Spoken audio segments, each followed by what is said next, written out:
the show out strong. Right, and we're live here at In Your Head Wrestling Radio. I am the internet icon, the pride of the Pilgrims, handsome Jackie Jones, the most honest man in all the podcast, and along with my right-hand man, my audio soulmate and the enforcer of the Hittyverse. 1 inch biceps, the power go. Bah! I am the man who tells you what to do.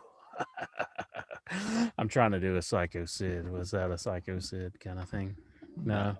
You can't. He used to do that a lot, where he would like start speaking and then he'd laugh and then he'd slow down and then he'd start looking around. Like, you don't remember that? I remember. There he is. $1 Million Man, IRS. money. I got Zelda. Oh man, I thought you were gonna go a little too low there. I'm like, oh, we're gonna get flagged on YouTube. I got to show off the link. Showing off the JR. Zelda. No, I'm not doing the JR tonight. No, that's a pretty sweet shirt, though. I like it. It. I like your shirt. That's pretty sweet. Got $1 Million Man. Yep. IRS. Is there anybody else? No, it says Money Inc. I'm kind of surprised they're allowed to sell this off. I think it's off IRS's off Mike Rotundo's Pro Wrestling Tees page. Oh, really? Yeah, you wouldn't think they'd be allowed to use Money Inc. I don't think, but maybe they couldn't like copyright that, or maybe they let it go. Maybe they just said, "What get fired the guy? Why we gotta give him a hard time?" Well, I mean, I remember when Pro Wrestling Tees, when it started, it was all indie guys, and then like when the Legends started to use it, and I remember they actually stopped Jim the Anvil Neidhart from selling his shirts on there, and I was like, man, what petty assholes! No Anvil.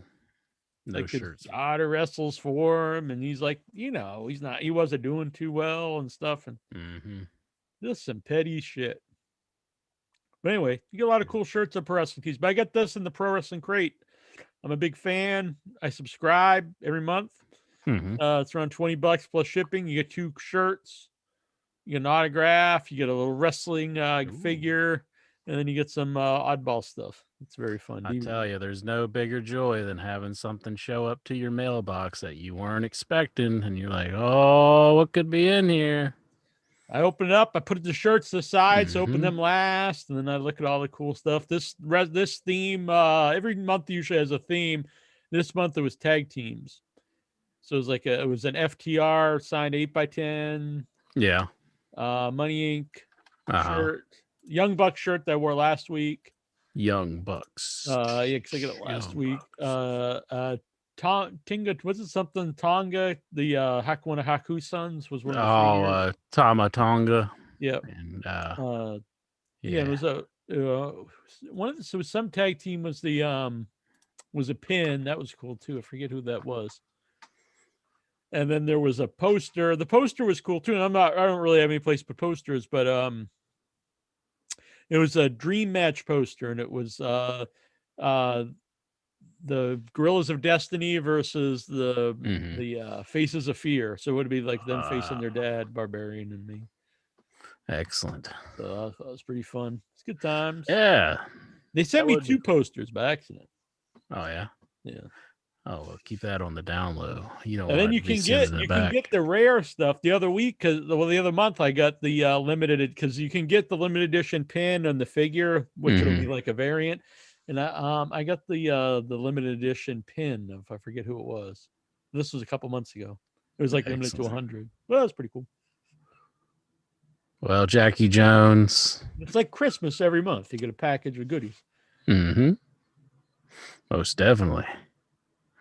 I just want to tell you, I want to tell all the Hittyverse, I don't want any of this crap about me not watching TNA Impact. Whoa! I watched Impact last week, and I've got all the scoops from Impact from last week. Let's hear him, boy.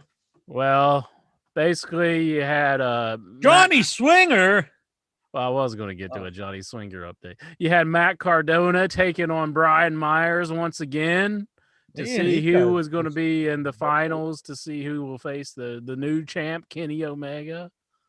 You had that going down. Matt Cardona won, so he's going on, and Brian Myers, who knows what'll happen with him. You also have Taylor Wilde. She came back on the last pay-per-view. You remember Taylor Wilde? I do. Yeah. Was she with the beautiful people, or was she just her own person? She was just her own person. I remember the name. Yeah. I can't recall what she looked like. She's back. Apparently, she's been gone for 10 years. I wasn't aware of that. You had Kenny Omega no showing until the end of the show. Mm-hmm. And then he finally shows up because Johnny Swinger, he had to tell somebody to go pick Kenny Omega up at the airport. But Don Callis put him up to this, but they never revealed in the program who actually picked Kenny Omega up. He came in with him and the Good Brothers, and he was kind of selling the leg, like he might have had his leg kind of hurt because, they were threatening that they were going to break his leg, Eddie Kingston on AEW. So it's kind of good that they worked that in, I guess. He was acting like he was in pain, but they never did hit his leg with the chair. So apparently it looks like they're setting up a feud between Kenny Omega and Sami Callihan. It looks like that's what they're doing. Interested? Are you jealous that I watched TNA Impact and you didn't? Not particularly, but it's cool. He's lying. He's so jelly. I can tell by the way he's looking. You see that little smile? I was interested, but the names you're saying weren't really doing it for me. I'm not a big Seth Meyers and Bryan. Yeah, you know them. Donahue and you know them. Brian Seth Myers. Who is it? Yeah, it's Matt Cardona and Brian Myers. Yeah, I don't really care. I try to, because I do think, especially the one guy, not so much the other guy, but they're both dorks. But look at this bullshit in the chat. Incher is back to pretending to watch Impact. Nice. I'm not pretending. I watched it on my TV set right back there just the other night. Don't give me this crap that I'm not watching Impact. I've had enough of it. The fucking Impact Mark, the Impact Machine. But yeah, so Seth Meyers and that guy's kind of a dork. But they're both. What is the other? What Seth Rollins or Seth? What is his name? Zack Ryder. Fuck it, I don't watch wrestling. Zack Ryder. Not his real name, but Zack. Yeah, what is his name now? Matt Cardona. Oh, God, who's gonna remember that? Matt Cardona. It's not a very. For years, I was like, the WWE screwed this guy over because he got himself over, and so I was kind of happy to see him leave WWE. I was like, he's gonna prove himself. But every time I see him, just God, I don't care about this guy. I thought he went to WWE when he went to AEW, maybe he's gonna do something. Did absolutely nothing. He looks good. He's good shape, but he just, I don't know. He kind of shows me maybe that's why WWE never pushed him. Yeah, I mean, we thought he had so much potential in WWE, and we thought he was definitely over at this point. And then John Cena kind of killed his whole push with him and Eve Torres, that whole thing going on there. But now that he's out of WWE, what's the excuse? Yeah, it's just he's got a rare Kamala figure. It's all right, but yeah. Somebody ought to go take that rare Kamala figure and shove it right up his ass and put a boot in his ass and tell him he needs to get out there and prove the world wrong. Get on that Impact Wrestling and light the wrestling world. That's the on thing. fire. Now it's your shot. It's your chance. Mm-hmm. You have a platform. You're not under the shackles of the WWE. Yeah, I know it doesn't have a wide audience, but It's your chance to go out there and you know, show what you got. And for me, what I've seen of him, he hasn't showed shit. Hasn't showed a thing. He's got shoulder pads that look like Super Shredder or something. That's about all. Fuck that guy. Yeah. So, Matt Cardona, get your ass in gear. Yeah, and Brian Myers, I've never been just quit, Brian. Yeah. I think go find gainful employment somewhere else. Yeah. Has he ever been interesting? I guess a little bit when he had a losing streak in WWE, but still, it's not. I mean, you know, I wasn't crazy about it. Yeah, maybe, you know, just crazy about it. No, I thought it was worthless, but whatever. Now don't prove it to me. And what Sami Callihan? Sami Callihan, he could be feuding with Kenny Omega. I think that's a good feud that they're working on there. He's about one of the best guys in Impact. I don't know why he hasn't made his way to AEW yet, but he hasn't. So. I don't know either. I was just say I think he's kind of hard to deal with, but I don't know. I saw they're saying that he was hard to deal with when he's ripping your sign. You're like, please don't rip the sign. And it wasn't even like he heard you. He just kept ripping it. It wasn't my sign. It was my brother's sign. Mm-hmm. And it was signed by Sabu.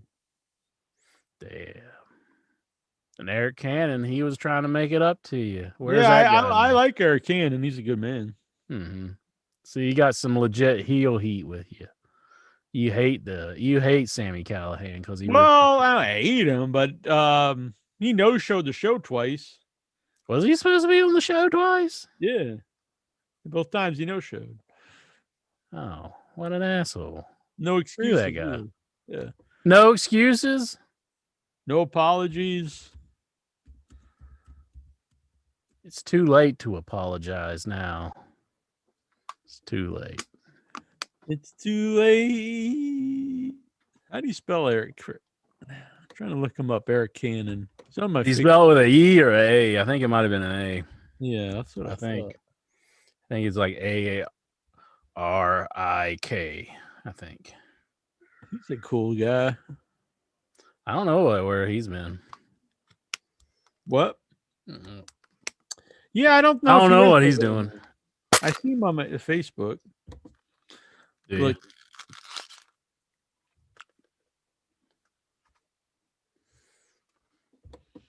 There it is. I could take him. I don't know. Maybe. He's in better shape now too. Just I don't know. Challenging. How about this one?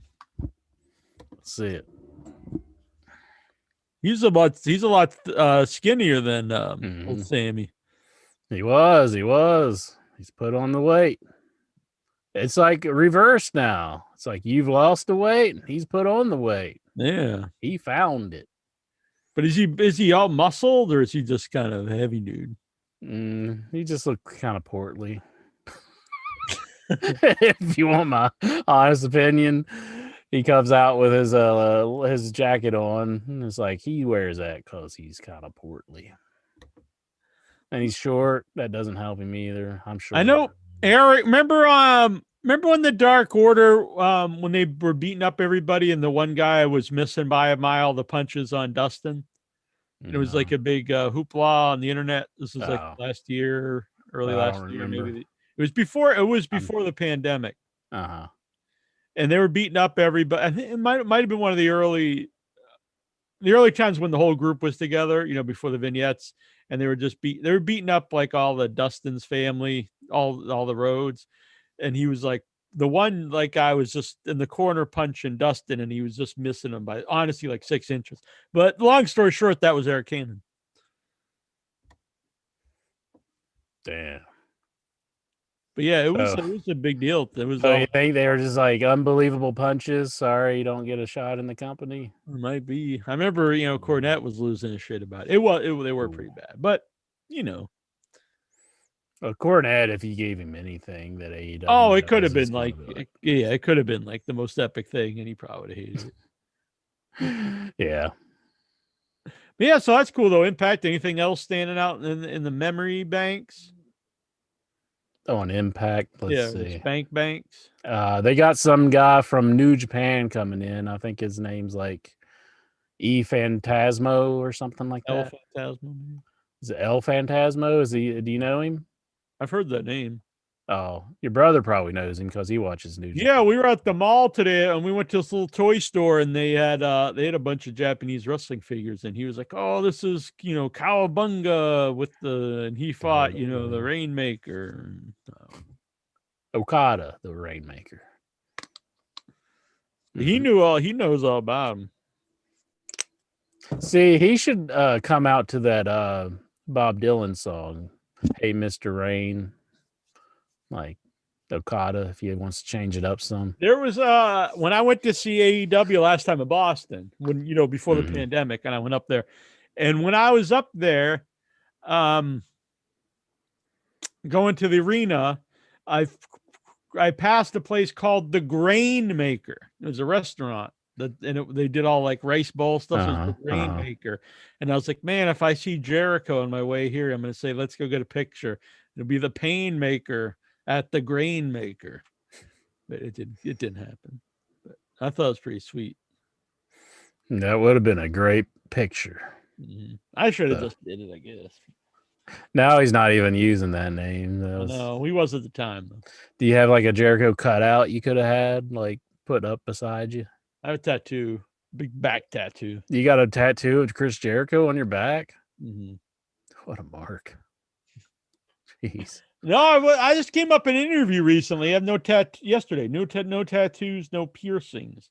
Neither does Intra, and he's saying that like is more rare nowadays than having piercings and tattoos. Pure as the driven snow. Just like my mind. I'm gonna pierce that ass. President Clinton here. He says Okada is definitely a Bob Dylan fan. A man. Really? So, we were listening to Bob Dylan in the car. You guys like spying on us or something? No, that was just. Doesn't he have a song called "Hey Mr. Rain" or something like that? And it just made me think of that. So Okada, because he's the Rainmaker. Or he could come out to the cult, Rain. That would be good. What the hell is that, anyways, you're drinking? Black tea, Nixie, sparkling water. Made from organic tea. 0 calories, 0 fat, 0 sodium, 0 carbs, 0 everything. Except for it's actually caffeinated, though. Nah. No more water bottles here in my town, Incher. I banned them. What's with your town, man? They've been trying to pass this for years. And from what I understand, so when they do these town meetings, you'll keep bringing up stuff and like people vote it down. And then they keep bringing up. And then their trick is if it's something they want to pass, they just keep bringing it up. And then eventually they bring it up real late at night. And because it's a lot of old folks here. So all the old folks go home, and then let's see if we can pass it this time. And then it gets passed because all the old folks went home, and it's just like a few schmucks there that are trying to pass. We ain't got the water bottles now. Damn it! Yeah, they tricked us. But what's weird is like you could have a soda bottle, which at least that has the deposit, but you could have a Gatorade bottle. A nip, alcohol nip, but not water. Now I could see if it was all plastic bottles, but why just water? That's pretty bad, yeah.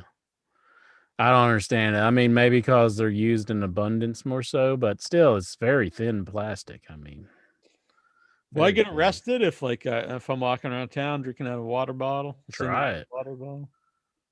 I mean, you're walking on the rails. You might as well just walk around with a water bottle too to see what happens. Yesterday I was How walking. would you get your water though? I mean, do you got to go far out of town to get it now? That's a good point. No, I think I could just go to Sagamore, which is like right down the street from How down much the would you road. pay for some water? Actually, what I normally do is I'll drink out of a seltzer bottle. Then when I'm finished, I'll go fill this up because downtown we have spring water. Now people come for miles to drink to get the same spring water, and it's just going 24 hours a day. And you could honestly, people there filling up giant water bottles all the time. So I just go in there and I ask like, hey, excuse me, and usually everybody's like, yeah, but sometimes they make you wait. It's like you're filling up like 10, house water, like water bottles you'd have in like an office. Can I just fill this up? You know what I'm saying? Get on my way. Like, no. Yeah. And they just stand there. It's like, God damn, you fucking asshole. But then I fill it up and go on my way. But I guess I could still do that. Anyway, no one cares about fucking water bottles. What the hell did I bring that up for? I'm not watching Impact, I guess, is my problem. Should I start watching this? Did they have crowds? No. Did they have how's the commentary? It's better with Matt Stryker and D'Lo. I prefer them more so than what's his name, Josh Matthews and Madison Rain. I wasn't too big on that commentary team. Yeah, it was all right show. I'm not saying it's the greatest thing ever, but I watched it. Oh, that's fine. It was all right. Yeah, that's cool. Give it a shot, I say. Mm-hmm. Yeah, I forgot what I was saying though. I was walking yesterday. Car started beeping at me. Took off my headset. Yeah, and they just pulled right out the side of the road. And here it was an old friend of mine I grew up with, John Morrow, and he started calling me Nasty Neil, which is weird. Someone you grew up with calls you Nasty Neil. Yeah, it's like you have the right to call me just by my name. I was like, oh, you listen to the show, and he's like, what are you talking about?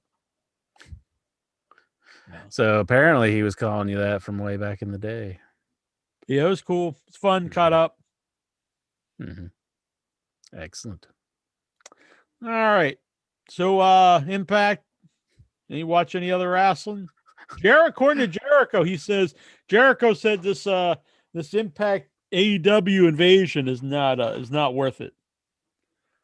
They're not getting anything out of Impact. Is he mad at Don or something? Like are they fighting? Like what? Why would you say that when your friend is like running the company? I mean, I don't think he's wrong. I don't think he's wrong either. But I just don't understand why he's saying it whenever, it's like his best buddy. Yeah. He should try to at least take saying he wanted to do like an invasion of New Japan, I believe. Uh-huh. I just get the sense that Kenny Omega just wants to like help the wrestling business altogether. And I think that's why it is being done. And I think he likes Don Callis. I mean, because apparently they did their biggest buy rate on the last pay-per-view. Yeah. Mm-hmm. So it's helped there. Rebellion, I believe it was. I mean, I almost bought it, honestly. Yeah. Because it did interest me. I watched the show, a couple times. So you can't say it hasn't helped. It's brought in. It's the first time we've been talking about it for a while. First time I thought about watching it for a long time. They didn't hook me, or else I probably would have kept watching it. I was surprised when you watched AEW, though. They didn't really bring up how he's the Impact champion. You would have thought they didn't bring it up. They didn't plug the pay-per-view really either, did they? Not much, no. And Tony Khan was sitting in the crowd. Well, there was no crowd, but sitting where the audience would be. And Aubrey, am I saying it right? Aubrey? Yeah. Aubrey Edwards. Can I just keep calling her Audrey? Can I do that? Is that all right? Do whatever you want. I don't care. She might beat your ass. You might be into that. No. I'll try to call her Aubrey Edwards. That doesn't roll off the tongue as easy as Audrey. Would you like her to roll off your tongue? No. She is a woman of power, and she is not to be looked upon in those manners. And You're supposed to respect the ref, Jack. Respect the ref. Even though I don't want to call her by her right name. I know. Jesus. I don't know. I always thought it was Audrey. I never really listened and paid attention that it's Aubrey. What's her name, bitch? I know. Well, you you calls you out for saying Oscar wrong. You always say Oscar wrong, and nobody says a thing. I say one of the girls' names wrong, and then everybody calls me out on it. I never say Oscar wrong. Yes, you do. You do it all the time. You say Asuka all the time. Yeah, but you're just calling her like a straight up other name. Well, you say the name wrong anyhow. You're like calling her like Belvedere or something. Belvedere? No. Audrey. You wouldn't talk this way about Charles Robinson. Well, what about Charles? I'm saying you respect him because he's a man. Just saying. You don't want to learn her name because she's a woman. You do have a whole lot of horror memorabilia behind you there, Jack. What's that got to do with anything? Been in any storage units recently? What? I'm implying that you took it from Charles Robinson's storage unit. Oh. Even though I know that's not true, but it was just a joke. I get it. I don't think Charles found it very funny, though. Yeah, poor Charles. Yeah, because that would suck. I mean, next storage unit he needs to make sure it's got like a fence around it. Don't just get one of those that any Jack and Harry can just pull up to and bust your door down. And happy birthday to Joe! Happy birthday to Jobs. Happy birthday to Jobs. Happy birthday, dear Joe. Happy birthday to you. I hope your leg gets better.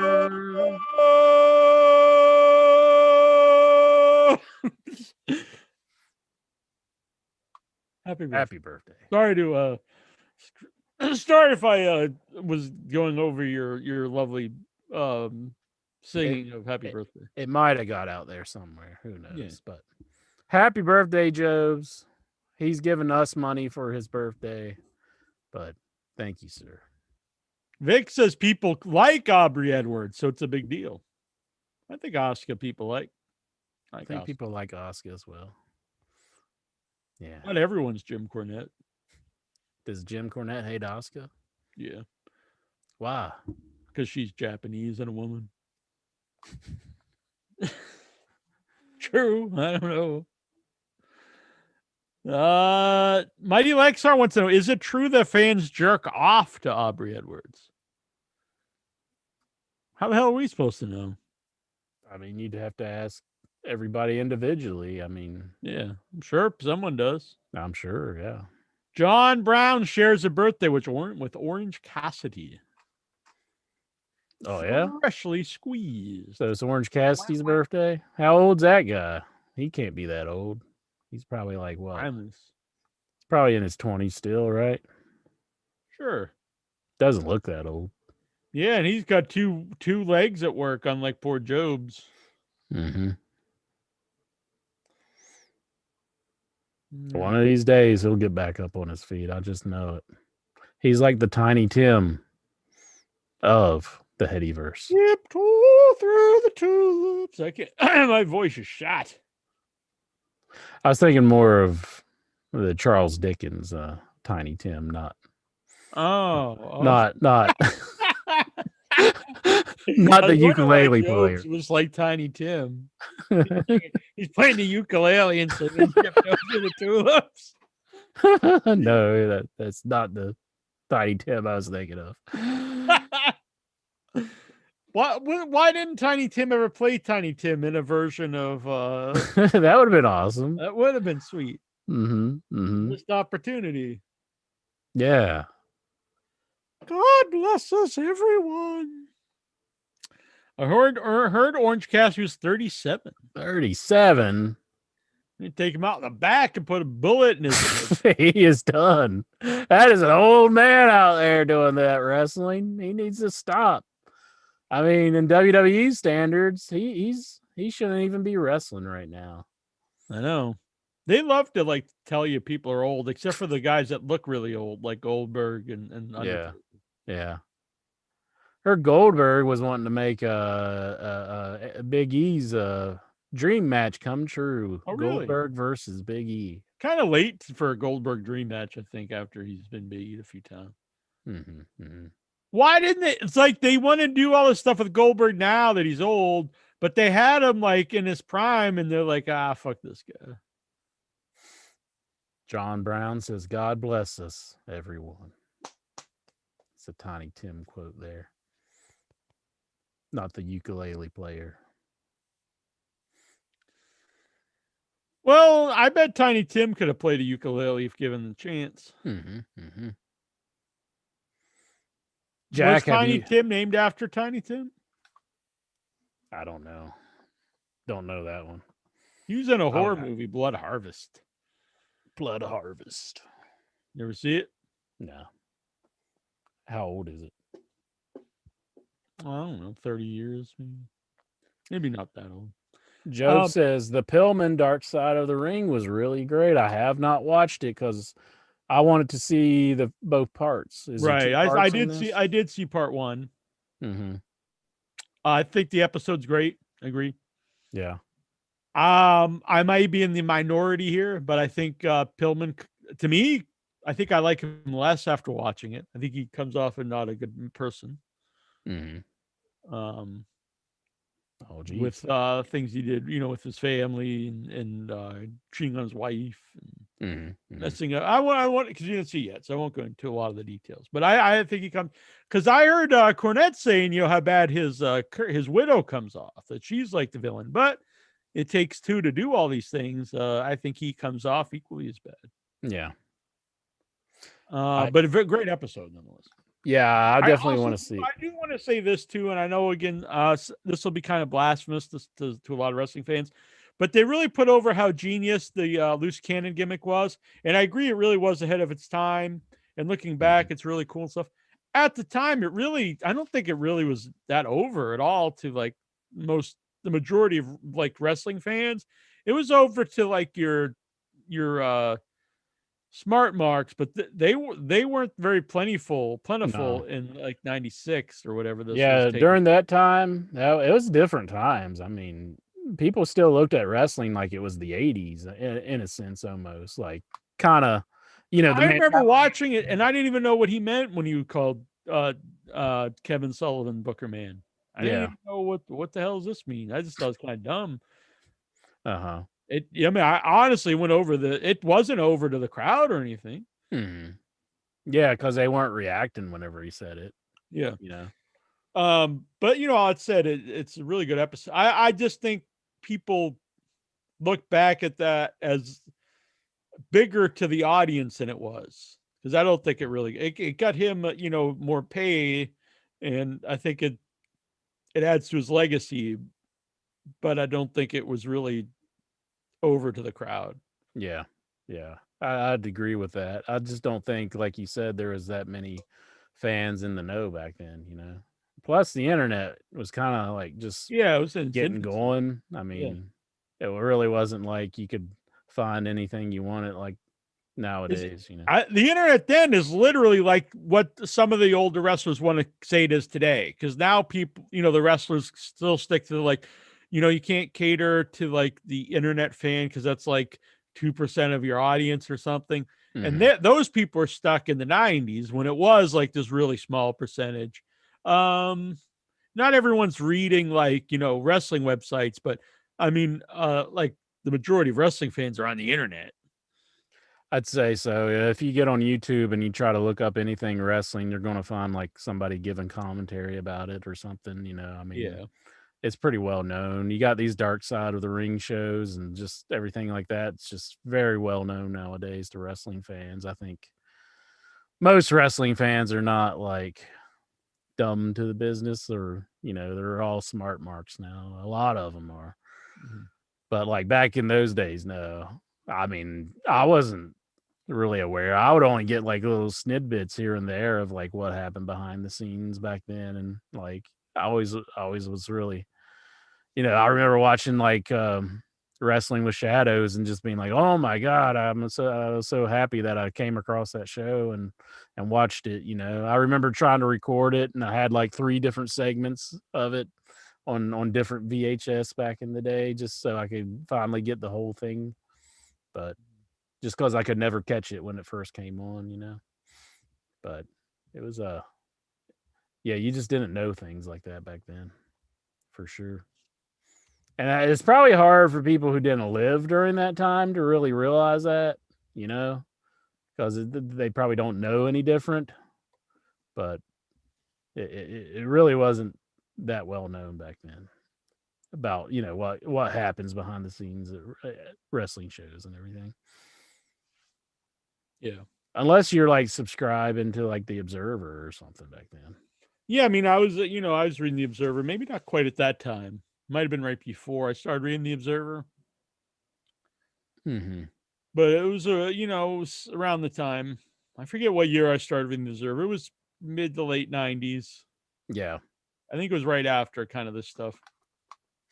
Now, I did watch the A&E documentary on Macho Man. Did you happen to see that? I did not, but I've heard it's very factually incorrect. I would say, for one, the main thing that stood out to me the most, and I'm just going to say I think she was lying when she said this, just because I do not believe the technology existed at the time. Gorgeous George claimed that she was in like Macho Man's closet or something, and she opened up some panel, and the panel contained like video footage of her house. Which, unless she was like living next door or like a house behind him or something, I don't think that technology even exists to consumers back then. Like to have like a feed from somebody else's house. Right. I mean, this was like, Didn't they have that in Revenge of the Nerds?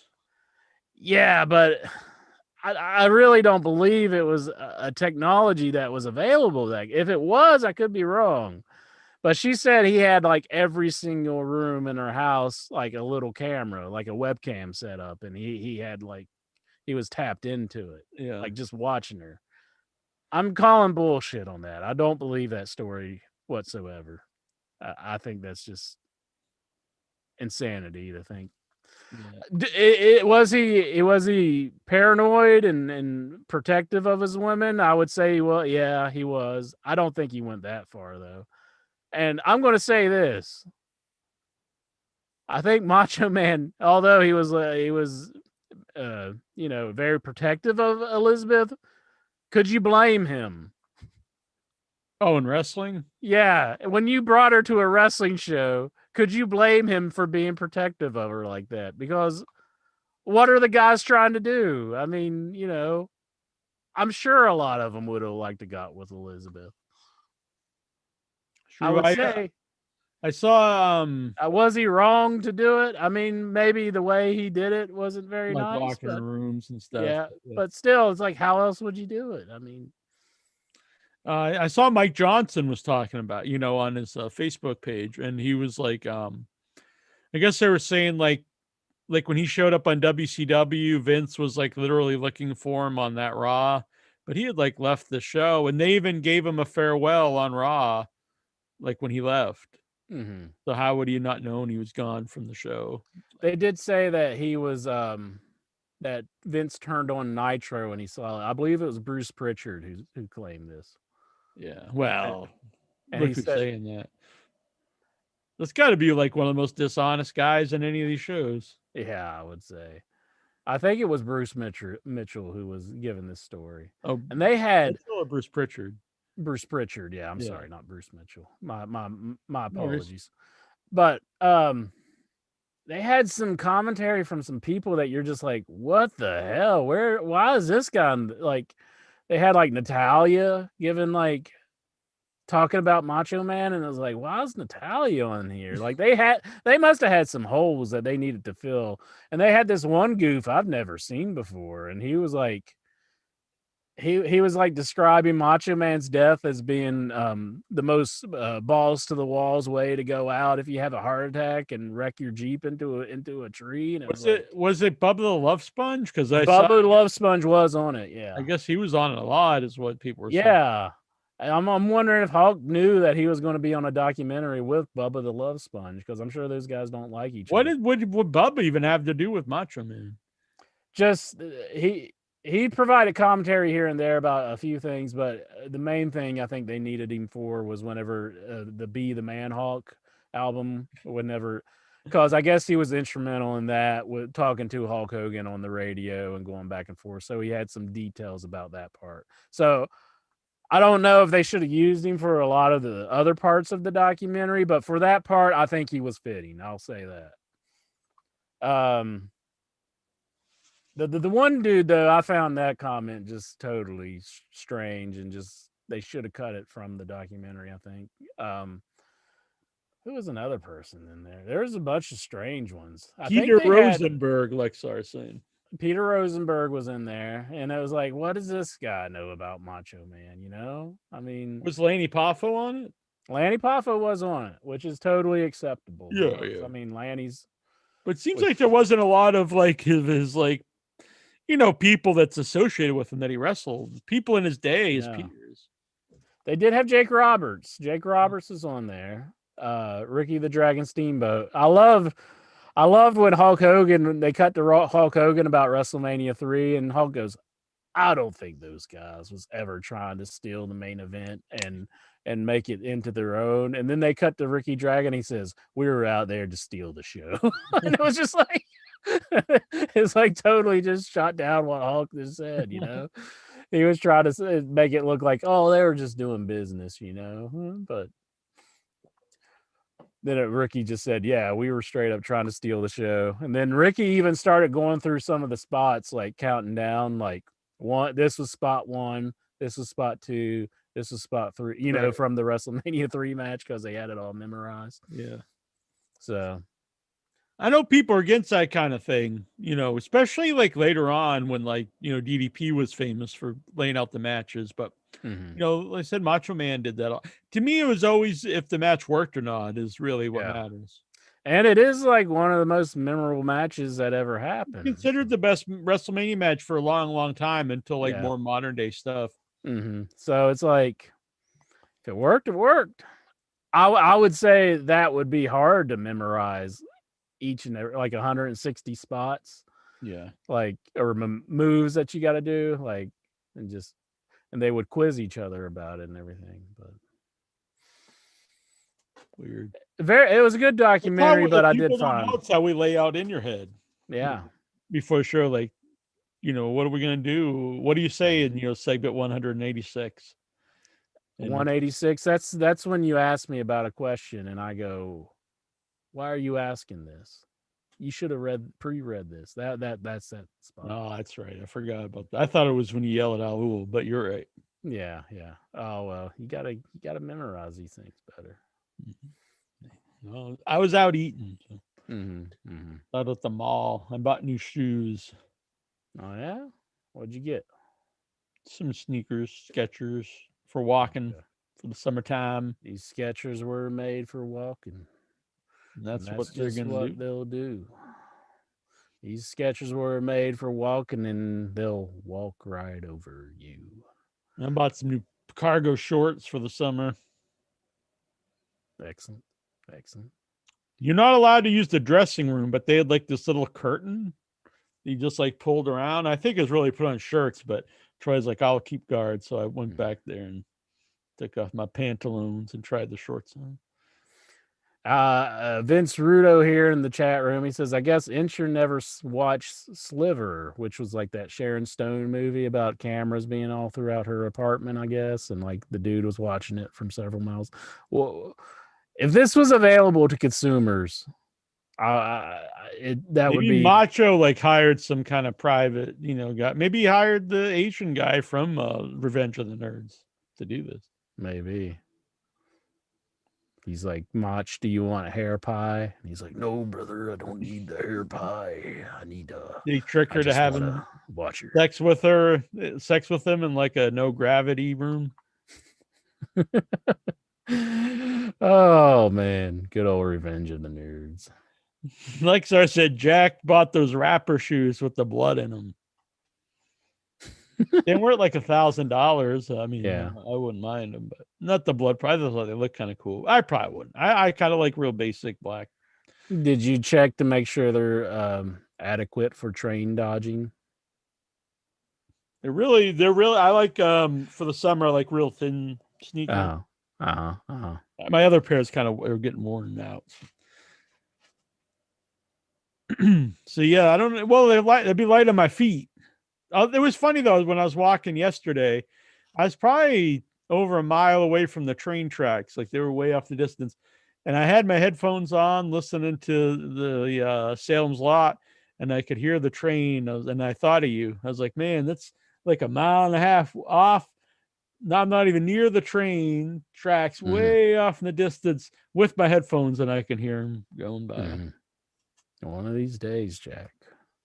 One of these days. When the train's near, I can't even hear my my audiobook. It's so loud. It's drowning it out. Fucking train. I tell it to be quiet. Listen to the audiobook here. Exactly. Then I can rewind. President Clinton says Macho did have money. It's not like he had to go to Circuit City. But then again, you do have to have somebody to install the cameras into the Gorgeous George's house. That's true. Someone like has to like break in or something. And if this was the case, I mean, wouldn't she call the police to have them like remove the cameras and stuff? Is there a police report about how Macho Man was secretly watching her from his house? I call bullshit on this story. I do not believe it. I do not believe it. Guy Intra is referring to was WWE superfan Dan Soder. Oh, yeah. That said that Macho Man died a macho death. What a weirdo. Yeah, like, why's he on the documentary? Good God. Get some comments from people who have some freaking sense. Not like, it's like a sad part in the documentary. He's like, he died the most macho death ever. It's like, you're kind of feeling bad that Macho Man, came to his demise like this, and that his wife was having to steer the Hummer or the Jeep or whatever it was. What a dork. I mean, that's not macho. His wife's like lose, and then she has to remember that. Yeah. Well, I don't think his widow was on the documentary. I think one of the friends of the widow. I mean, she was in the car when he died. Oh yeah. So I mean, that's not going to be a great memory for her. No, she's not going to be like, that was a macho way to go out. I mean, that was probably horrendous. It scarred me, and now it ruined my life.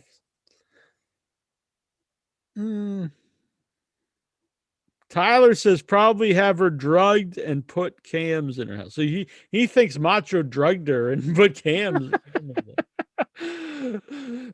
Put these. No, I don't believe it.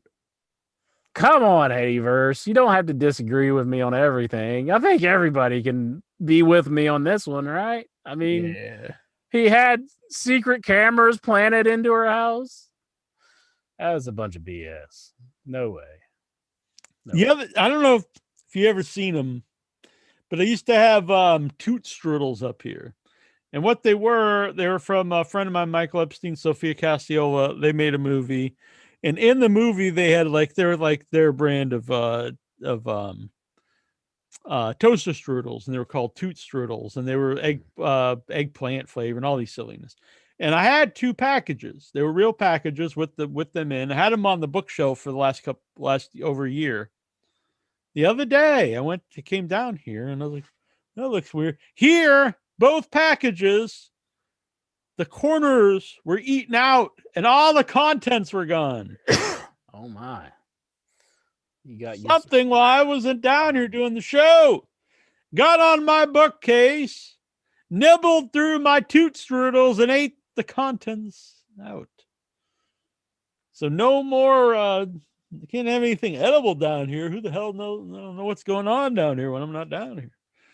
Was that you? Did you were you putting in the cameras like Macho Man? Not me, no.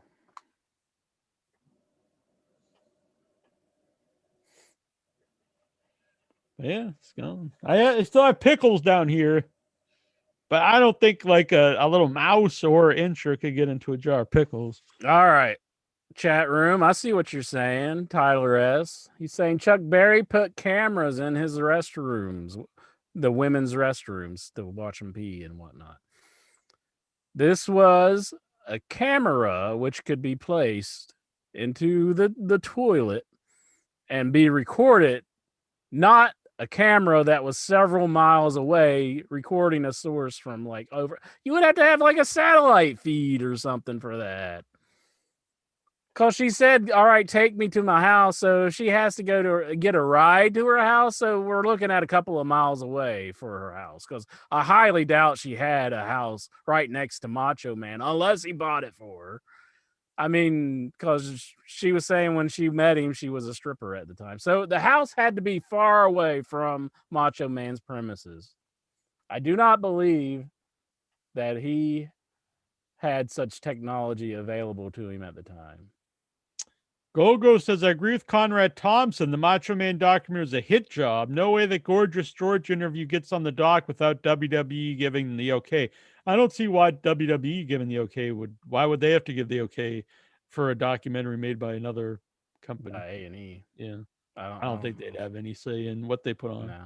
Except for if it was WWE employees. They are working closely with WWE right now, but A&E is not. I don't think that they are part of like the Fox, like the Peacock and Universal or what is it? NBC. Who are they owned by? Viacom. I think it's Viacom. Is A&E underneath them? I don't know.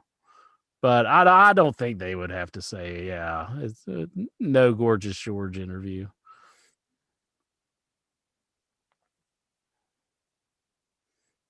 But, if I'm wrong, if this technology did exist back in 1999 or 2000, if it did exist, then where's your evidence? Tyler says his uncle had an illegal satellite in 1987. Oh, yeah, you can have that. But, I mean, you had like the big dish and all that. But, like, you're not going to have a feed from somebody else's house back in those days. Like, just that technology wasn't available to consumers back then. You would have to have something very like special. And I don't think Macho Man went to those extremes just to spy on Gorgeous George.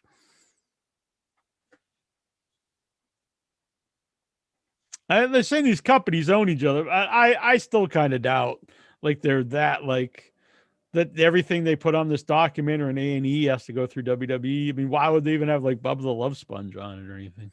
I have no idea, but I kind of doubt it. That it's. Really, I don't think they would have Bubba on there because I know Bubba and Hulk probably don't like each other right now, and I would imagine Hulk is kind of upset that he was on a documentary with Bubba the Love Sponge. If it was like a real WWE programming, it would probably just be all WWE people on it. Oh yeah, for sure. And I doubt they'd want to do anything real negative about anybody from their past. Because if you do something really negative about anybody from your past, it makes you look bad.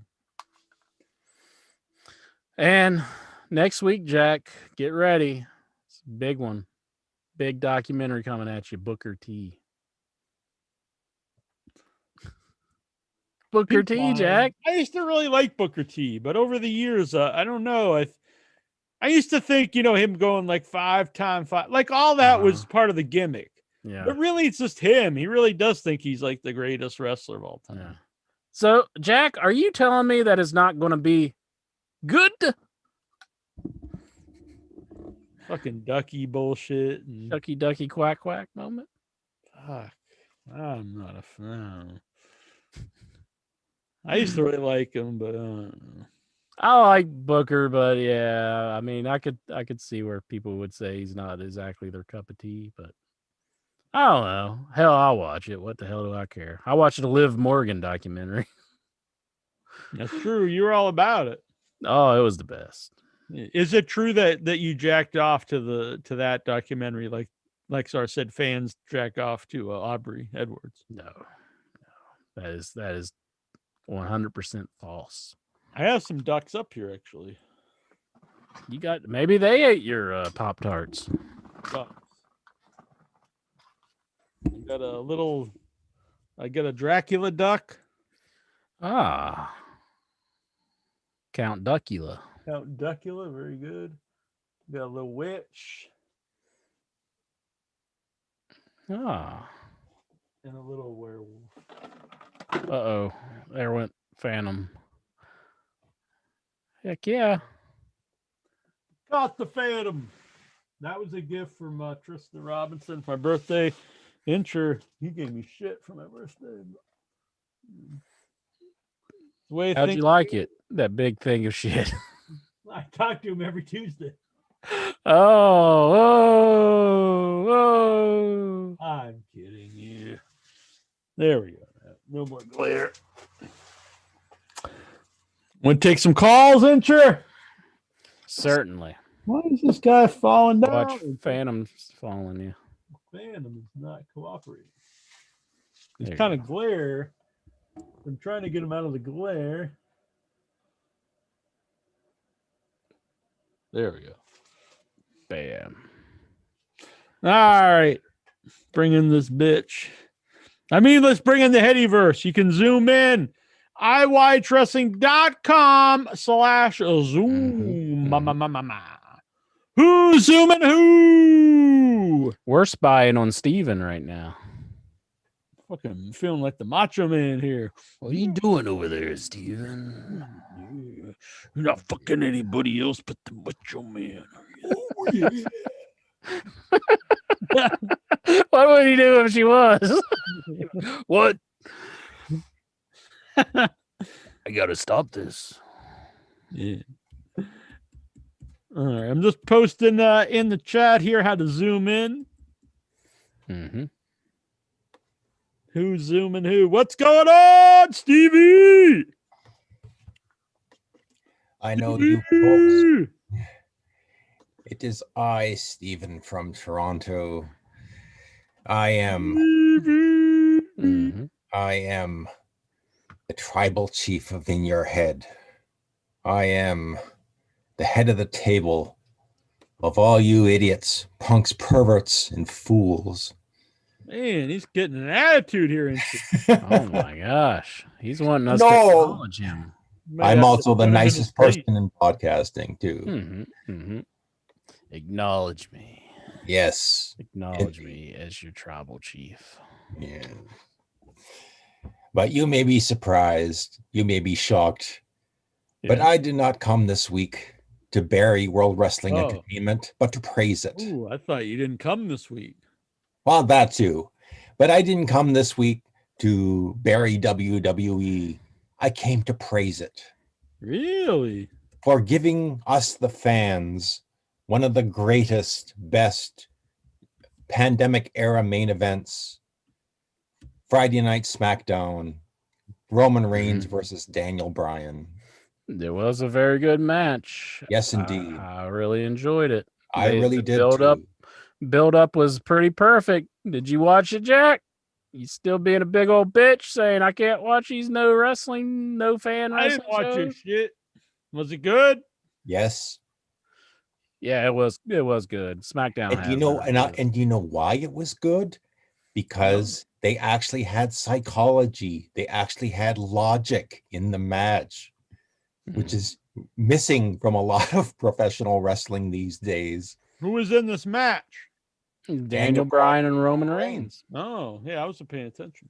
I was posting on Facebook, people to zoom in. Well, it's good because they moved I saw they moved Daniel Bryan off the roster into the what do they call that part of the website? Creative? The what? Creative? No. Alumni? Yeah, the alumni section. The alumni. Well, he lost the match, which match stipulation was he couldn't be around on SmackDown anymore if he lost. So maybe that had to do with that. They took him out back. Bye-bye, Daniel Bryan. I know he's saying that like he wants to rework his contract where he could wrestle in Japan and Mexico and different places. You think they'll ever allow this? He's just trying to get out of the company, if you ask me. He knows they're not going to allow that. It'd be good. I think it would be good. But why do they say yes? And then he just starts working all these if other he wants to. That'd be crazy. If that's like, because he's a guy that wrestling is like his life. Mm-hmm. So if his dream was to, wrestle in Arena Mexico and Japan before he, retires, I get it. He's made enough money. Yeah. Why not? I say let him do it. Put in like you can't go work for. I get like I'm not an idiot. You don't want him on AEW. I get that, but I don't see any harm in him wrestling in Japan or Mexico. For sure. I guess if you get hurt and you can't run, you put some in his contract. You get hurt doing this, buddy. You're done. Out of here. So, this was good. How long was this match? Was this like a 4-hour match? They gave this match a lot of time. I think it was like 40 minutes when it actually had the ring entrances. Yeah. It could have been 9:30, but I was pretty certain it was well before that when they were just walking to the ring. Man. But there was it was a legit main event. You had Daniel Bryan, the shorter guy, working an arm, the right arm through the whole match, and Roman Reigns, of course, like selling and all of that. And like I said, it made logical sense that if Daniel's working the right arm through the whole match, that Roman couldn't use it to win the match. So he used his left arm to win the match, which finally some logic in wrestling. Surprise, surprise. Yeah. That's cool. Yeah. And this came from the unbelievable mind of Michael Hayes, I guess. The greatest mind in the business. I've been telling you this, Incher. Lies. Michael Hayes just proved it. Michael Hayes is not writing SmackDown. There's no way. Impossible. What's your favorite angle ever in wrestling, Incher? My favorite angle in wrestling ever.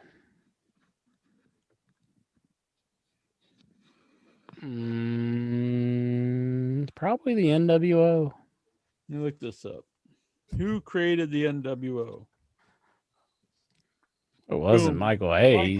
Michael PSAs. That's what it says. That's what it says on Google. Google's lying to you, Jack. Michael Hayes invented the NWO. Lies. He called up Terry Taylor and Greg Gagne, who then pitched it to Bischoff, and then Bischoff fired Greg Gagne, so people would know that the idea was actually leaked to Bischoff from Michael Hayes, and then he ran with it. But it's really Michael Hayes' baby, and that's why they didn't have an end to it, because they lost the contact with Michael Hayes. So it starts out strong. They have the layout that Michael Hayes gave Greg Gagne on the phone, and then Bischoff's like, well, what do we do with this? Did anyone here know Michael Hayes? But they're in this big war between shows. They're like, well, we can't contact Michael Hayes. Like, well, can we steal Michael Hayes? He's the greatest mind in the business. They're like, no, because that's Vince McMahon's, right-hand man. They're like, well, I thought it was Pat Patterson. Well, he is, but they keep it on the down low because they don't want everyone stealing the most powerful mind in the business, the secret weapon of the WWE, Michael Hayes. And so while the WCW actually beat WWE for 83 weeks, because it was all off an idea that Michael Hayes had, that he called Greg Gagne, who talked to Bischoff. So Bischoff did this angle for 83 weeks, all off one phone call from Michael Hayes. Now, if he would have actually stayed on the phone for weeks, imagine the heights of this angle. But that one phone call alone, boom. So while that program takes off from that one call from Michael Hayes' mind, the WWE, they have Michael Hayes. So they're like, what should we do to beat this show? Because Michael Hayes doesn't say, hey, Vince, I'm sorry, I gave him the NWO. So then Michael Hayes starts like, we got this Austin guy, and I see something in, this other kid, and everybody's like, well, we got to call him Rocky Maivia. And he's like, well, I got some ideas where this is going to go, buddy. And, and the rest is history. I'm going to have to get a hold of Dave Meltzer to verify this. You saw me. I just Googled it. It was just all right there. No, let's call up Dave, get him on the show. I want you to run this one by him and see what he says. Text him. Let me type it Lexar, do you believe this stuff? Must have got that off Kayfabe News. He replied, yep. He replied, yep. Yep. There's no The Observer. The Observer. Replied, yep. You think he's ever been like buried in his room by all those papers on the floor? Like, just you think Dave gets so tired he just goes and he just falls on the floor and makes like a snow angel out of all the papers? Isn't that weird? He still does that. Did you see like a current picture? His room was still the same. Yeah, like you would think he would change it. Like you think, well, maybe I should clean this stuff up. How do you get anything done? You're like, hey Dave, where's this paper? And he's just like, oh, wait a minute. And he goes and like just pulls it out of like a big pile of rubbish on the floor. It looks as if like the FBI's busted into his office and tossed his room and was just like, and he's just like, I can't be bothered to clean this up. So boom. All right. Yeah. Anything else happen on SmackDown there, Stevie boy? Stevie Wonder? No, really. Well, I really didn't care for, quite frankly, everything else that happened on SmackDown. I just was there for the main event. Although I did watch the whole show. I heard Otis is like a heel now. Yes, I heard that he's improved. What do you think of heel Otis? Well, it's a good thing he's with what's his name, Chad Gable. Gable, yeah. He's doing the talking, and Otis is just the muscle. Yeah. I don't necessarily like that. I liked him, doing his whole thing with Mandy Rose. Yeah, I think he's. Well, I like that too, but they just decided to. Big mistake. I'd rather hear Otis than Chad Gable. Yeah, I think so too. I will say, I don't know if I mentioned this last week. I went to Target and I went to the action figure section, and they had one China figure, and like they had 2 racks, like 12 Otis figures. That's all they had for WWE toys. Just 2 racks of Otis and one single retro China figure. Nobody's buying the Otis figure? No, I felt bad for Otis. Is Otis on clearance this week? Did you go back to see? No. Maybe that's why they turned him heel. Like, the kids ain't buying this. Maybe. There was no Tucker, though. Probably does, like... Did Tucker sell out, or... Well, no, they probably do a lot of stuff just based upon that. When it makes no sense to us, we're just like, oh, why did they do this? But maybe that was the reason. Do you think Vince walks into Target and he just sees that and his eyes get real big? And he's like, don't push this guy, pal. He ain't selling any figures. Man, poor Otis. But the thing is, kids don't buy action figures. They're all for adult collectors. Mm-hmm. For the most part, I would say. I guess if they went by toy sales, that they would just like push like old retired guys, because I think that's like what sells the best. Like, we got to bring Warrior back from the dead. Do you think One Warrior Nation could ever come back and have another run as the fake Warrior? Oh, for sure. He's a legend. Yeah. I saw people were replying to that interview recently, which was really weird because it's been up there for like 12 years or something. I love when we get him on and then he just goes, I can't really talk about that part. And it's like, one of the comments was like, these guys should have just hung up on this guy right away.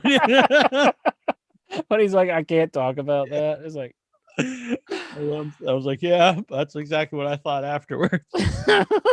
you're pretty much right. Yeah, I thought we could get back to it eventually, but it was just like a nothing interview about. I mean, it's fine if you want to hear about like but if you go into an interview like that, that's what you want to know about. That's how he pushed the interview too when he contacted us. Yeah. Now, I'm like the other week when we had Knuckles Nelson on. Now that was a fun interview about an independent wrestler in the New England territory. Now, if you go into an interview knowing that's what it's going to be about, that's fine. We could talk to him about independence and stuff like that. But if you tell us that you played the Warrior and then you just immediately say we can't talk about that. I mean, I knew right away it was probably a bunch of shit, but I thought it would be at least entertaining to talk about. But when you came to talk about it, pretty rough. Pretty rough. Gogo says that's his favorite In Your Head episode. There's always one out there, It's like we feel like we just did like the worst thing ever, and there's somebody who's like, that's the best one. It's true. Man, Lexar is looking pissed. Oh, All right. they're just like listening. I thought you were mad because I actually trimmed the beard, so I can't pull it anymore like the anvil. No, I didn't even notice. I thought you just like groomed it. With I did. Yeah, I trimmed it and groomed it a little bit. Mm-hmm. It's getting warmer out. It's like if you put mousse gel and just like even up with the brush. Just You gonna grow in a beard? I tried growing a beard once and it just like itches, and so I just like shave it off. Yeah. I'm not sure that does that to you. Like if manly men like me and Song Man, we don't mind it. But then low T fellows like you and Incher, it bothers you. Low T. Yeah. Low T. You believe it, Steven? Yeah. I can't do a low key impersonation. You don't have body hair either, do you? Because that's a sign of low T. Who, me? Yeah. Oh God, I got tons of body hair. Oh, all right. I got it all over my back and my chest, and yeah. All right. I thought you were smooth like a little baby. No. I think like the fact of me being bald proves that I have high testosterone. Isn't that like a direct side effect of having high testosterone? I don't know. I'm just being an ass. I don't know. I've never researched this. I'm just trying to be a dick. Well, not a dick, really. Just trying to joke with you. No, you were right the first time. I could see sorry, like maybe you could just get like a fake beard. Yeah, maybe I should. That would be good. Don't you think Lexar would look good in a beard? The big beard. He'd come on like he's Abraham Lincoln or something. Yeah. Yeah. Songman's got a nice beard though. It's well groomed. Get that. Yeah. Do you ever look at Songman and get jealous, Lexar? That beard? No. Hey. So what's going on with the Lexar? Somebody needs to Photoshop Songman's beard on Lexar. There you go. Get on it, Tyler. Steven does that, I believe. Not this. Lexar's gotta get the 4 because it's May 4th. Get that score for war. What is That's right. Lexar with the beard. May the 4th be with you, Incher. Oh yeah. That's what all the Star Wars nerds say. That's what today is. I should have wore a Star Wars shirt. Are you upset that I don't have one on? Yep. Blood and Guts tomorrow. I'm excited. Blood and Guts. I'm looking forward to it. I like Blood and Guts. But I've been looking forward to this for like a year. Yeah.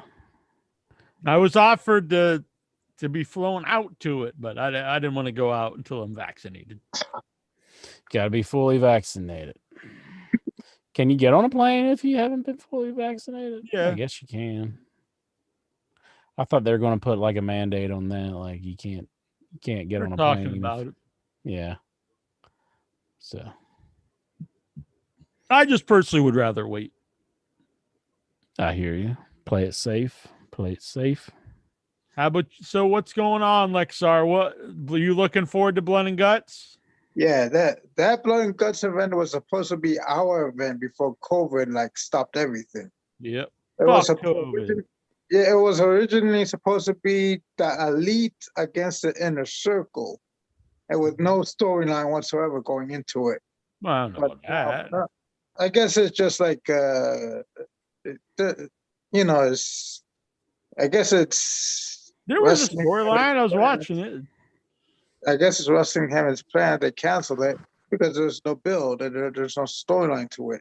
They didn't cancel it because there was no build. They canceled it because they didn't want to have these big matches without crowd, and they didn't know how long there wouldn't be a crowd. So they thought they would just postpone it, but then it turned into a year. And by then, you went different directions. You couldn't just keep teasing this one match for a year. Mm-hmm. I like this build with the. I like this build too. I'm actually looking more forward to this. This is one of the highlights of wrestling for me right now. Really like both groups. I've been liking the vignettes. I've been liking the promos. MJF's money. Jericho's been on his get hot. I'm glad Jericho turned babyface because the crowd's been wanting to cheer him. They sing along to his tune. We get to see another side of Jericho. I'm liking everything involved. It's been good, yeah. It should be a really good show for tomorrow. Yeah. And I have to say that if they really did hire Peyton Royce, or was that just like they say that the Iconics are going to reform? Is that just a meme that was just put out there to get fans? I've not heard this. I'm not excited. I don't think they could go anywhere for 90 days, even if they did. Yeah. I don't think they could sign him till later in the summer. But I was just going to say, if that's the case, Sean Spears better be jumping off the top of that cage. He better be taking some big, big falls and just going crazy, going all out. Make it a nice show for the company if they're going to hire his old lady. Maybe he's gonna share her. Share her? Yeah, share his lady with his brothers. With MJF. Yeah. Now, if you had a nice young lady by your side, would you share with me and Songman and Lexar and Steve? That Wardlow looks like a romancer. Does. Yeah, he does. You think that's what Intra should do, right, Lexar? If he had if he had a hot woman with him, just like share him with the Headyverse, share with the Headyverse. Are you guys saying I'm a fence builder? Is that what you're saying? Exactly. You got to share that. What the world? Where is this conversation going? Songman, how'd I get here? Sing us something. Get me out of here. Bros before hoes. Right? Lexar knows what I'm talking about. Dang, Lexar's in my corner. I think Intra is down with it too. Build us to wing. I think CBS Sports is going to let him go from his contract after agreeing to that comment. We got to sever our ties with the mighty Lexar. Hey, poor Lexar. How's Songman doing? All doing good. I don't even know whether to begin with this because next week's gonna be the 5th week, but I've not seen one single thing impressive about what a 3-hour Raw has given us and everything. SmackDown, maybe so, but I've not seen anything nearly built for a new era since WrestleMania ended. Like, I think the last time we've been on here, What about RK Bro? Yeah, that would be the only one I would say I was interested in to see where this was going to go. It looks like Orton's back being a face again. That was the only thing good for last night. Yeah, and coming off of that feud where he burned a man alive and everything, and it's Isn't that weird? You go from burning a man alive to riding a scooter with some pothead. Yeah, that's weird. That is a weird transition. That's What if they go? What if that's his partner in like?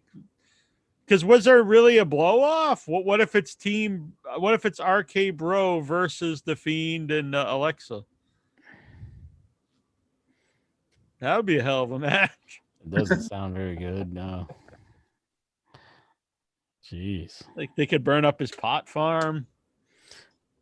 So they burned up my pot farm. What's up with that, bro? Bro. Lexa, are you a big fan of RK Bro? It's kind of going on me a little bit. You know, it seems like Randy Orton is like legitimately pissed off at times. I bet just There real was a quick, backstage keep going. segment where like Elias and Riker were trying to throw tomatoes at the New Day, trying to advance, and Randy Orton was in the way, and he got like trying to take out the tomato off his head, and Matt Riddle just Come on, what is this bullshit? We're actually sitting here talking about people throwing tomatoes. Yes. This really happened. Good Yeah. Lord. 2 weeks in a row.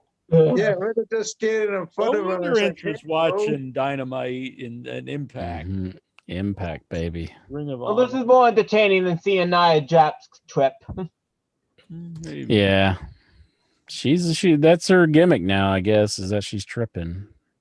Like So on acid or Nah, tripping into the ring and stuff. So I don't know. I don't get it. She's like the new Titus O'Neil, I guess. Yeah. Female. Mm-hmm. doesn't sound very good. It isn't.